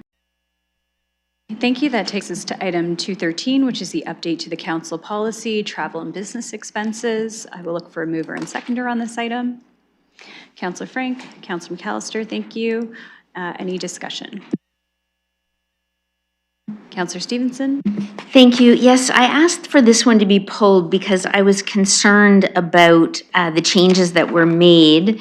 Under the executive summary, it says that there was enhanced clarity related to telecommunications usage, strengthened environmental considerations, and additional guidance on specific expense types. And when I looked at it, I saw things like, that when more than one traveler is attending the same event, that all attendees must, where practical possible, coordinate travel arrangements, subject to the, that if you could do one extra conference, subject to the approval of the governing body, which for council, I believe, is the clerk's office. And it just seemed very like prior approval to use a taxi or a ride-hailing service. And again, this is for elected officials as well. My understanding is that these were actually part of the existing policy and haven't been changed. So I'd just like to confirm that and to see if it would be possible between now and council to get this policy with the changes highlighted so that I can see exactly what I am approving in terms of the changes. Thank you. I will look to Mr. Collins on this item. Through the chair to the committee, as outlined in the executive summary, as the councillor pointed out, there were a lot of items considered in our revisions to the travel and expense policy before committee today. A lot of them had to do with ensuring alignment with the council strategic plan, taking into considerations items such as the environment. So when we've addressed some of the items like taxis and ride sharing, we've introduced new definitions for ride sharing and what have you that weren't included as part of the previous policy. One of the items that we looked at in aligning our policy with council strategic plan was reinforcing the consideration of environmental considerations, so other modes of transportation, where there may be other modes of transportation outside of just the default of going with a taxi, for example, public transit. So that consideration is given while an elected official or an employee of the organization is out at a conference or out of town, that other means of transportation is considered. We also take a look for all of our policies to ensure that we are responsible and accountable for public funds, that we're looking to ensure that we provide the most affordable option when we expend public funds for the most effective result. There are a lot of provisions within the existing policy that, as you identified earlier, or you had questioned earlier, were from previous iterations of the policy. Those have not changed. The biggest change in this policy today was a mechanism to update the mileage rate, which is in alignment with the Canada Revenue Agency's allowable mileage rate, which is updated on an annual basis. So for 2026, that mileage rate is 73 cents. So we want to ensure that our mechanism is informed by a public mechanism that's already out there. So we've folded that in to our policy before you, which was a gap that we had identified that wasn't there before. With respect to providing committee and council a previous version of the existing policy with all the changes made, that is something that we can easily make available to both committee and council prior to council. It will identify all the modifications and changes should committee wish. Councillor? Thank you, I appreciate that.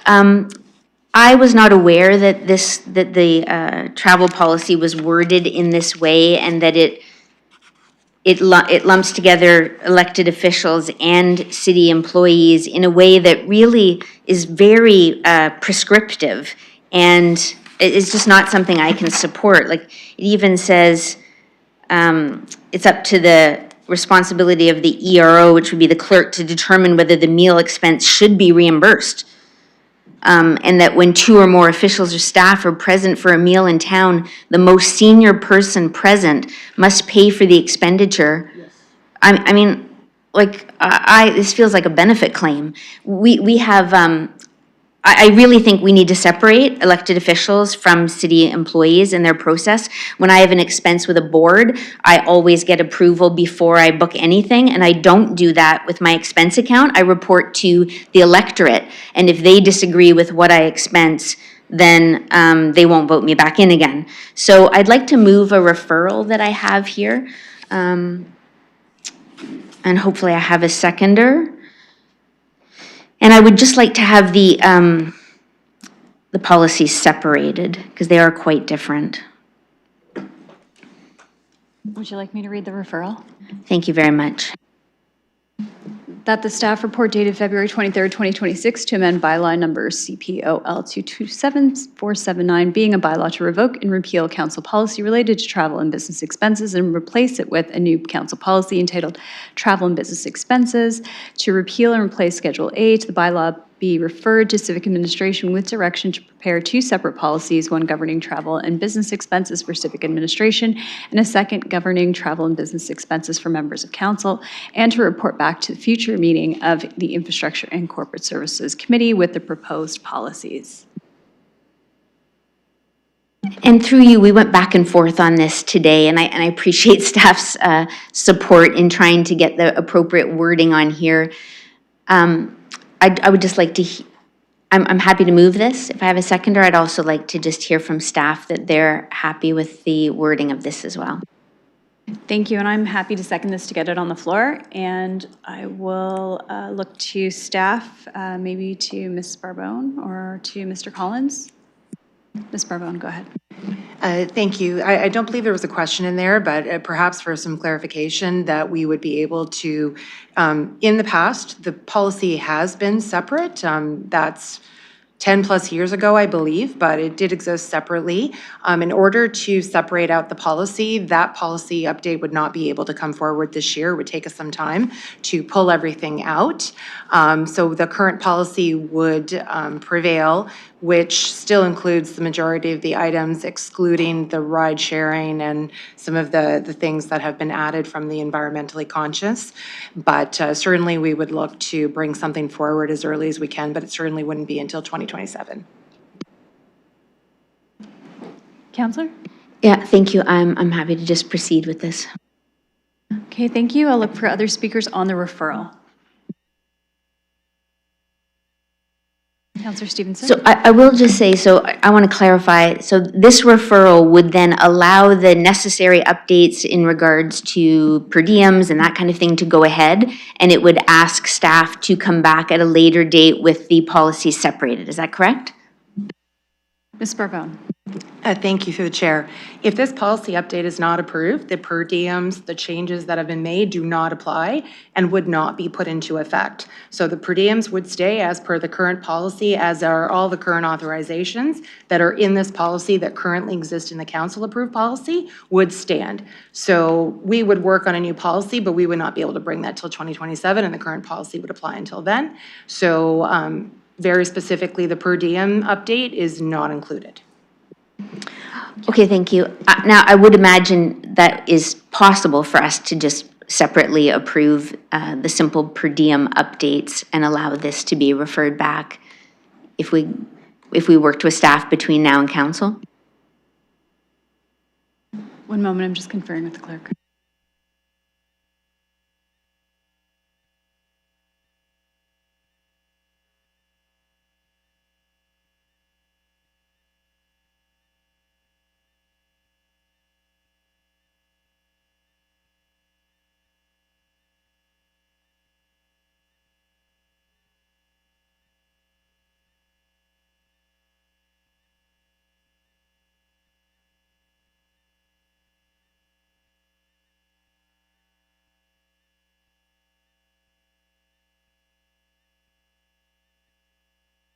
Ms. Barbone, did you want to add anything in? Thank you through the chair. So the current policy as approved refers to the CRA specific timeline for which the per diems are tied. Without this policy update, that isn't there. So you'd need to have a policy update to be able to make that effect. You could not pull out a piece of the change. We would need council direction for any amendment to the policy to be able to bring any change forward. So given that's really the only significant change that's here from what is currently in the existing policy, except for the ride sharing element, all of those other items are in there. If council wants the policies to be separated, we can absolutely do that work. You could consider passing this and then directing us to bring forward a policy revision that separates the two as we once had. That would be my recommendation, to allow that current piece to proceed. Otherwise, I would need to confer with the clerk what other potential avenues we would have to bring forward a revision that doesn't take into effect all of the other clarifications that provide administrative guidance. Councillor Stevenson? Thank you. And I believe this was the back and forth that I had with staff this morning. There was an amendment that I was given that added a Part C, I believe, that asked for the policies to be separated and still moved forward with this policy. So that may be the one that we landed on that was meant to be moved right now. Okay, so what we're looking to do then is defeat the referral and then look to move the amendment. Okay. I will look for speakers on the referral.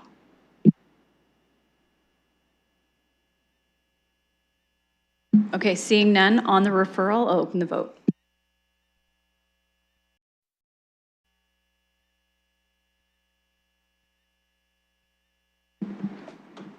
Closing the vote. Motion fails, 0-5.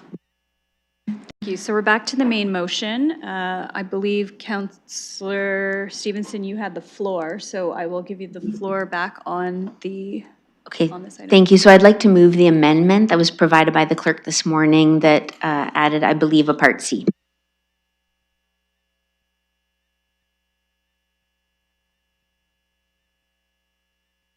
Thank you. Okay, so I'll read it, that the motion be amended to include a new part that reads as follows. The civic administration be directed to prepare two separate policies, one governing travel and business expenses for civic administration, and a second governing travel and business expenses for members of council, and to report back to a future meeting of the ICSC with the proposed policies. Is that what you're looking to move? Thank you.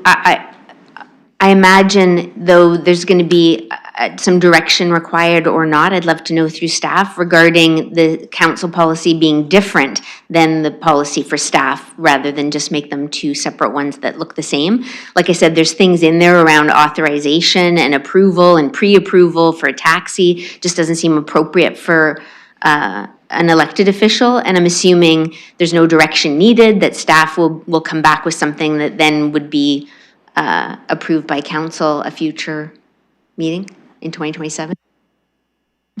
Thank you. Sorry, I still need a seconder on the amendment.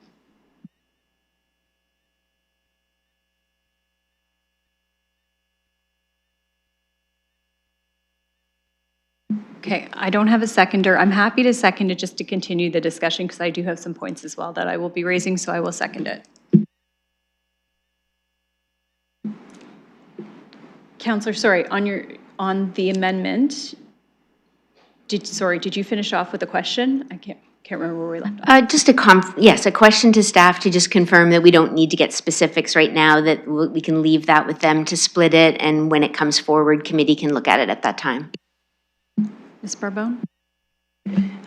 Through the chair, certainly whatever we bring forward, council would need to weigh in on that. So it might be easier for us to take that back and review it. It might not be so easy as just automatically splitting it, because obviously council elected officials may be a little bit different, but we certainly can take that back. It might be easier to do the work and then present something. And then if there's changes that council wishes at that time, it might be easier to point to those specifically to provide direction, unless there is specific direction already that the council wishes to provide. We're certainly happy to take it, but that would be my initial sense. I mean, for right now, our basis would be likely similar, but given the context, we'll have to look at the definitions and all of those pieces. It's not quite as simple as just simply mirroring them in two separate documents. But we do have the former work that was done previously, because this did work once upon a time. So hopefully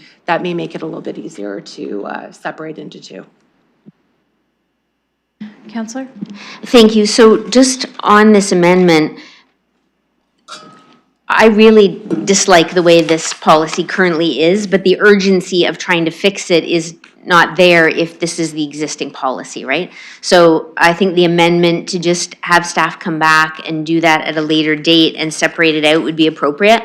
As I said, reading through the details of this policy, much of it just does not seem appropriate for an elected official, and to join the two together just really doesn't make any sense to me. So I'm happy to forgo the referral and just do this amendment, hoping my colleagues will support that, and I'll leave it there.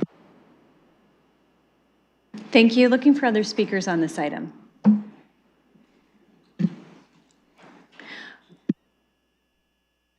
Councillor McAllister, will you take the chair? I have the chair. Go ahead, Councillor Rowan. Thank you, and through you. So I did have some concerns as well. The ride-sharing component of this did raise a flag for me, even just for the purpose of things like an expense card. Councillors don't have an expense card. Is that something that we're planning to be given? A separate expense card? Go ahead, Steph.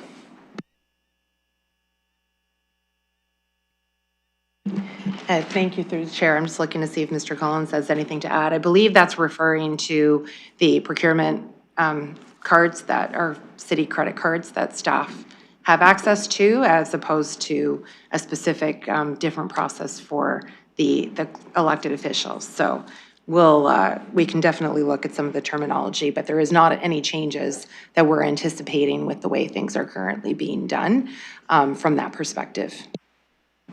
Okay. Follow-up, Councillor? Mr. Collins, you have anything to add?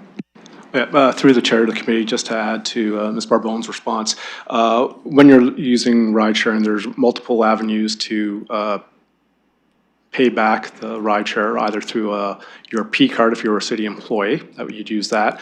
If you're an elected official, you could also use your credit card, but you could get that reimbursed through your expense claim. So there are many mechanisms for city staff. We would prefer the staff member to use their P card rather than going through the whole reimbursement process. So it doesn't limit the avenue to use a ride sharing or ride hailing tool or mode of transportation. Follow-up, Councillor? Thank you. So again, under the ride-sharing component of it, it does say a corporate purchasing card should be used to pay for any ride-hailing expenses. So thank you for clarifying that, but I do think because it is a policy, I'd want it further clarified for members of council. Second, is it my responsibility to check ahead of time to see whether or not the municipality has ride-hailing services that are regulated and appropriately insured before I travel to somewhere? And maybe at some, I'm just thinking of some of the times I've traveled where I'm in a location and I can't get transportation easily to a conference because the conference is running and there's a little bit of a delay, and I've had to use rideshare. So I would have to then go and look and make sure that it's regulated, et cetera, and then that's how I would make my determination from there whether or not I could use it. Go ahead, Mr. Collins. I'm not sure if that's you or who wants to take that, but I'll pass it to you. Through the chair to the committee. Given the amount of ride-sharing platforms that are out there, I think a lot of them are known. There may be some that are unknown.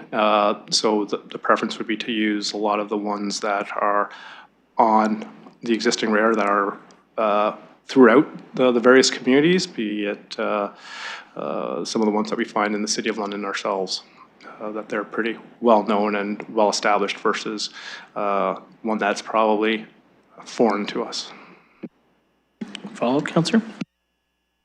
Thank you, and through you. Yeah, there were some other components that, again, I would really benefit from seeing the difference between a marked-up version and the proposed change version. So I'm hoping that that can be provided between now and council so that we can, that I can go through that and get a better sense. I appreciate that we are updating the policy because I know that's very important. But I just want to make sure that it makes sense to the way that we are traveling when we're going somewhere. Yes, we always look for the most economical way to travel whenever possible. When we arrive somewhere, if we're arriving at the same time, yes, we're not trying to take separate rides anywhere, or we're trying to use transit when it's possible to do so. But also keeping in mind that our schedules, again, appear sometimes to not work out to be able to meet that commitment that you have. How, it does say that in the policy that unless there's, circumstances, tight connections, that kind of thing. But how would the ERO determine whether or not I had a meeting that therefore made for a tight connection and then I had an expense associated with it? Pass that over to staff if they want to comment. Through the chair to the committee, based on our experience with the application of this policy and when it comes to its usage and execution used by a number of our employees, sometimes it's good to reinforce some of those considerations that may be out of sight, out of mind for some of our newer employees. So while it doesn't necessarily speak to the vast majority of our colleagues, we have found that when we're reviewing the expenses that come through, sometimes it doesn't hurt to reinforce or just re-highlight expectations when it comes to using public funds and what items should be considered. Someone could argue that, yes, it's self-explanatory. However, based on our experience, we just want to have something down, codified in writing to make sure that those considerations are taken into place when our colleagues are traveling for municipal purposes. Follow-up, Councillor?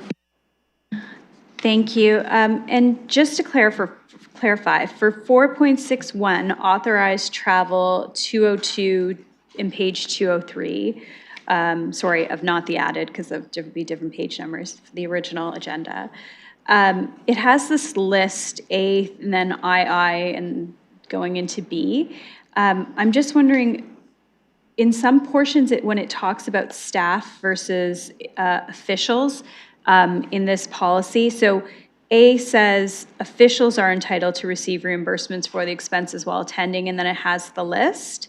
And it says annual conferences of municipal associations of which the governing body is a member. And then it says things like one conference in addition to those mentioned.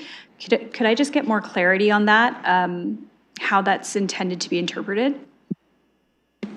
Go ahead, staff.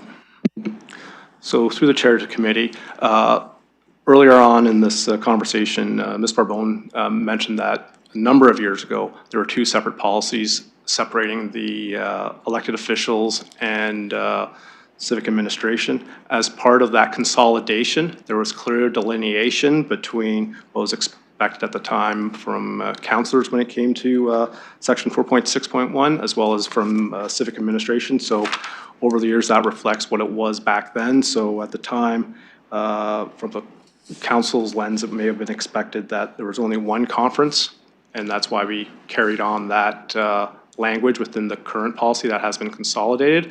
So we expect to see, as part of committee's consideration about separating out these two policies, that you'd probably see two different 4.6s, and we probably deviated based on what was outlined for officials and what was outlined for staff. So that would be one difference between the two policies that you would see come forward should committee direct. Thanks. Follow-up, Councillor? Thank you. Sorry. So in 4.6.1, where it says officials are entitled to receive reimbursements for expenses while attending the following, and then it says our annual conferences. Part V says one conference in addition to those mentioned. So I'm just wondering how that will be defined. I'm just trying to get a sense of what that might look like in terms of the policy. So could you give us some realistic, or just looking at some of our recent expenses, for instance, if we go to FCM and we go to AMO, for instance, and then we go to one, it looks like we can only go to one additional conference, but I just need to understand what the parameters of that is. We get invited to a lot of local conferences, for instance, where in some cases there may be a time where an expense is incurred, not usually likely, but could be. Or let's say Southwestern Ontario conferences. I'm just wondering how this is going to be interpreted a little bit more from the one perspective. Okay, back to staff, if you can provide some further clarity, please. Through the chair to committee, based on the concerns being expressed as part of our exercise, as Ms. Bourbon said, should committee decide to delineate both policies, we will take that away and work with city clerks to identify what have been some of the challenges based on this existing language to date, to see how we can further clarify within the councillor's travel and expense policy what that means, given that we're hearing that further clarification is needed, and which is consistent with how we've clarified some of the other language in this policy before you. So the items that you've raised is well noted, and we'll certainly take that away. Thank you. Thank you. Appreciate that. Okay, I will hand the chair back to you. Thank you. So I have the chair. We're on the amendment to the motion. Any further speakers? Councillor McAllister.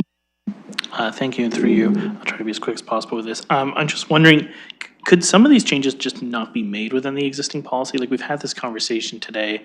I'm just wondering if staff could comment, is there not just an ability to clarify some of these things within the existing framework? I don't want to necessarily throw the whole thing out if we can make some of these minor changes. I don't think that they're mountains. They'd look to be quite small, but I just want to see what staff think if that's possible. Mr. Collins, Ms. Bourbon. Thank you, through the chair. So exactly what you're looking at and what we just reviewed is within the existing approved council policy. So as we go and look at trying to separate the two, this is where we can bring in a little bit more clarity with respect to the council expense account policies and the other directions that have occurred over and above this policy with respect to travel related to councillor expense accounts. So that will give us an opportunity as we look to bring these policies apart to look at the existing policies and how those all relate, to provide a little bit more clarity in terms of how everything is there, because those other policies and the travel and expense accounts are still other things that are approved by council, specifically that complement what is here. So this wording hasn't changed. It's still within the existing policy, but as we look to strip them out, it gives us an opportunity to make some changes to look at how it will better inform decisions going forward in terms of payment for travel. Councillor? Thank you, and predates my time, but I'm just wondering, in terms of when they were separate now, having this debate about bringing them, or doing it again, I guess, what was the rationale? Like, I'm just wondering, like, was there efficiencies? Like, what did we find in terms of having one unified policy? Was it better? Like, I wasn't around. Curious, just in terms of my decision-making today, I'd like to know what works better, or the rationale for one or two. Ms. Bourbon? Thank you. Through the change, Ms. McErlane has some of that history. So essentially efficiency, because it was one policy that coordinated everything. And it was done at the same time with the introduction of per diems and a lot of these other pieces that were common amongst staff as well as elected officials. So certainly they can be brought separately. There will be some things that will be very much consistent between the two. And then other things that I think there's some opportunity to have quite reflective of maybe perhaps the different realities that will come forward through other council policies that govern elected officials. Counselor? Thank you. And through the chair, and I know this came up just with the item we were just dealing with in terms of the referral, but to split these out, is that going to have any impact in terms of the changes? I know you had said in terms of the per diem, that was an issue with the referral, but will there be any impact to approve a change like that? So I'm just curious if that would change.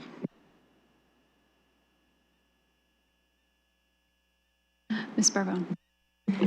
Thank you through the chair. So if I understand what is intended is that there would be, council would look to approve this current policy, which would update the per diems. And in the meantime, while this new updated policy is available to update the language, staff would work to develop two policies that would separate elected officials between civic administration. And then that would take us a little bit of time to do. And we would bring that forward in 2027 so that instead of having one policy, there would be two separate policies that would be coming forward for approval to be implemented at that time. Counselor? Okay, thank you. Looking for any other speakers? Okay, seeing none, we'll open the vote.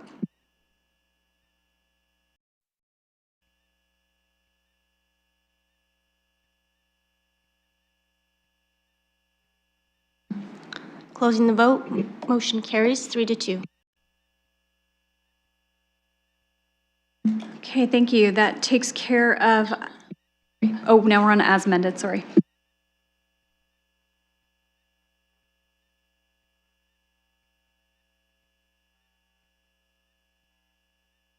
Okay, I will look for a mover and seconder on the as amended motion for 2.13. Counselor Stevenson? I'm happy to second. We're looking to open the vote on the, or sorry, any discussion on the as amended motion? Seeing none, we'll open the vote.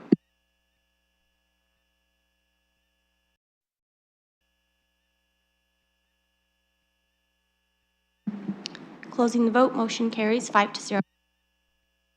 Okay, thank you. So that concludes our additional business items. We are just looking to, sorry, that was our other business, sorry. Looking for any additional business if anyone has any items.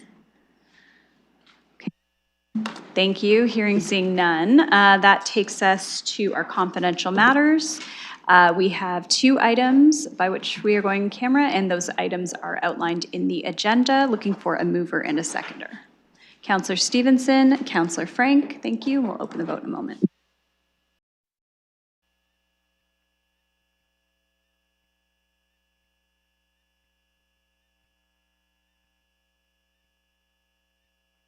Closing the vote, motion carries 5-0.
Thank you. I'll ask Councillor McAllister to report out from in camera.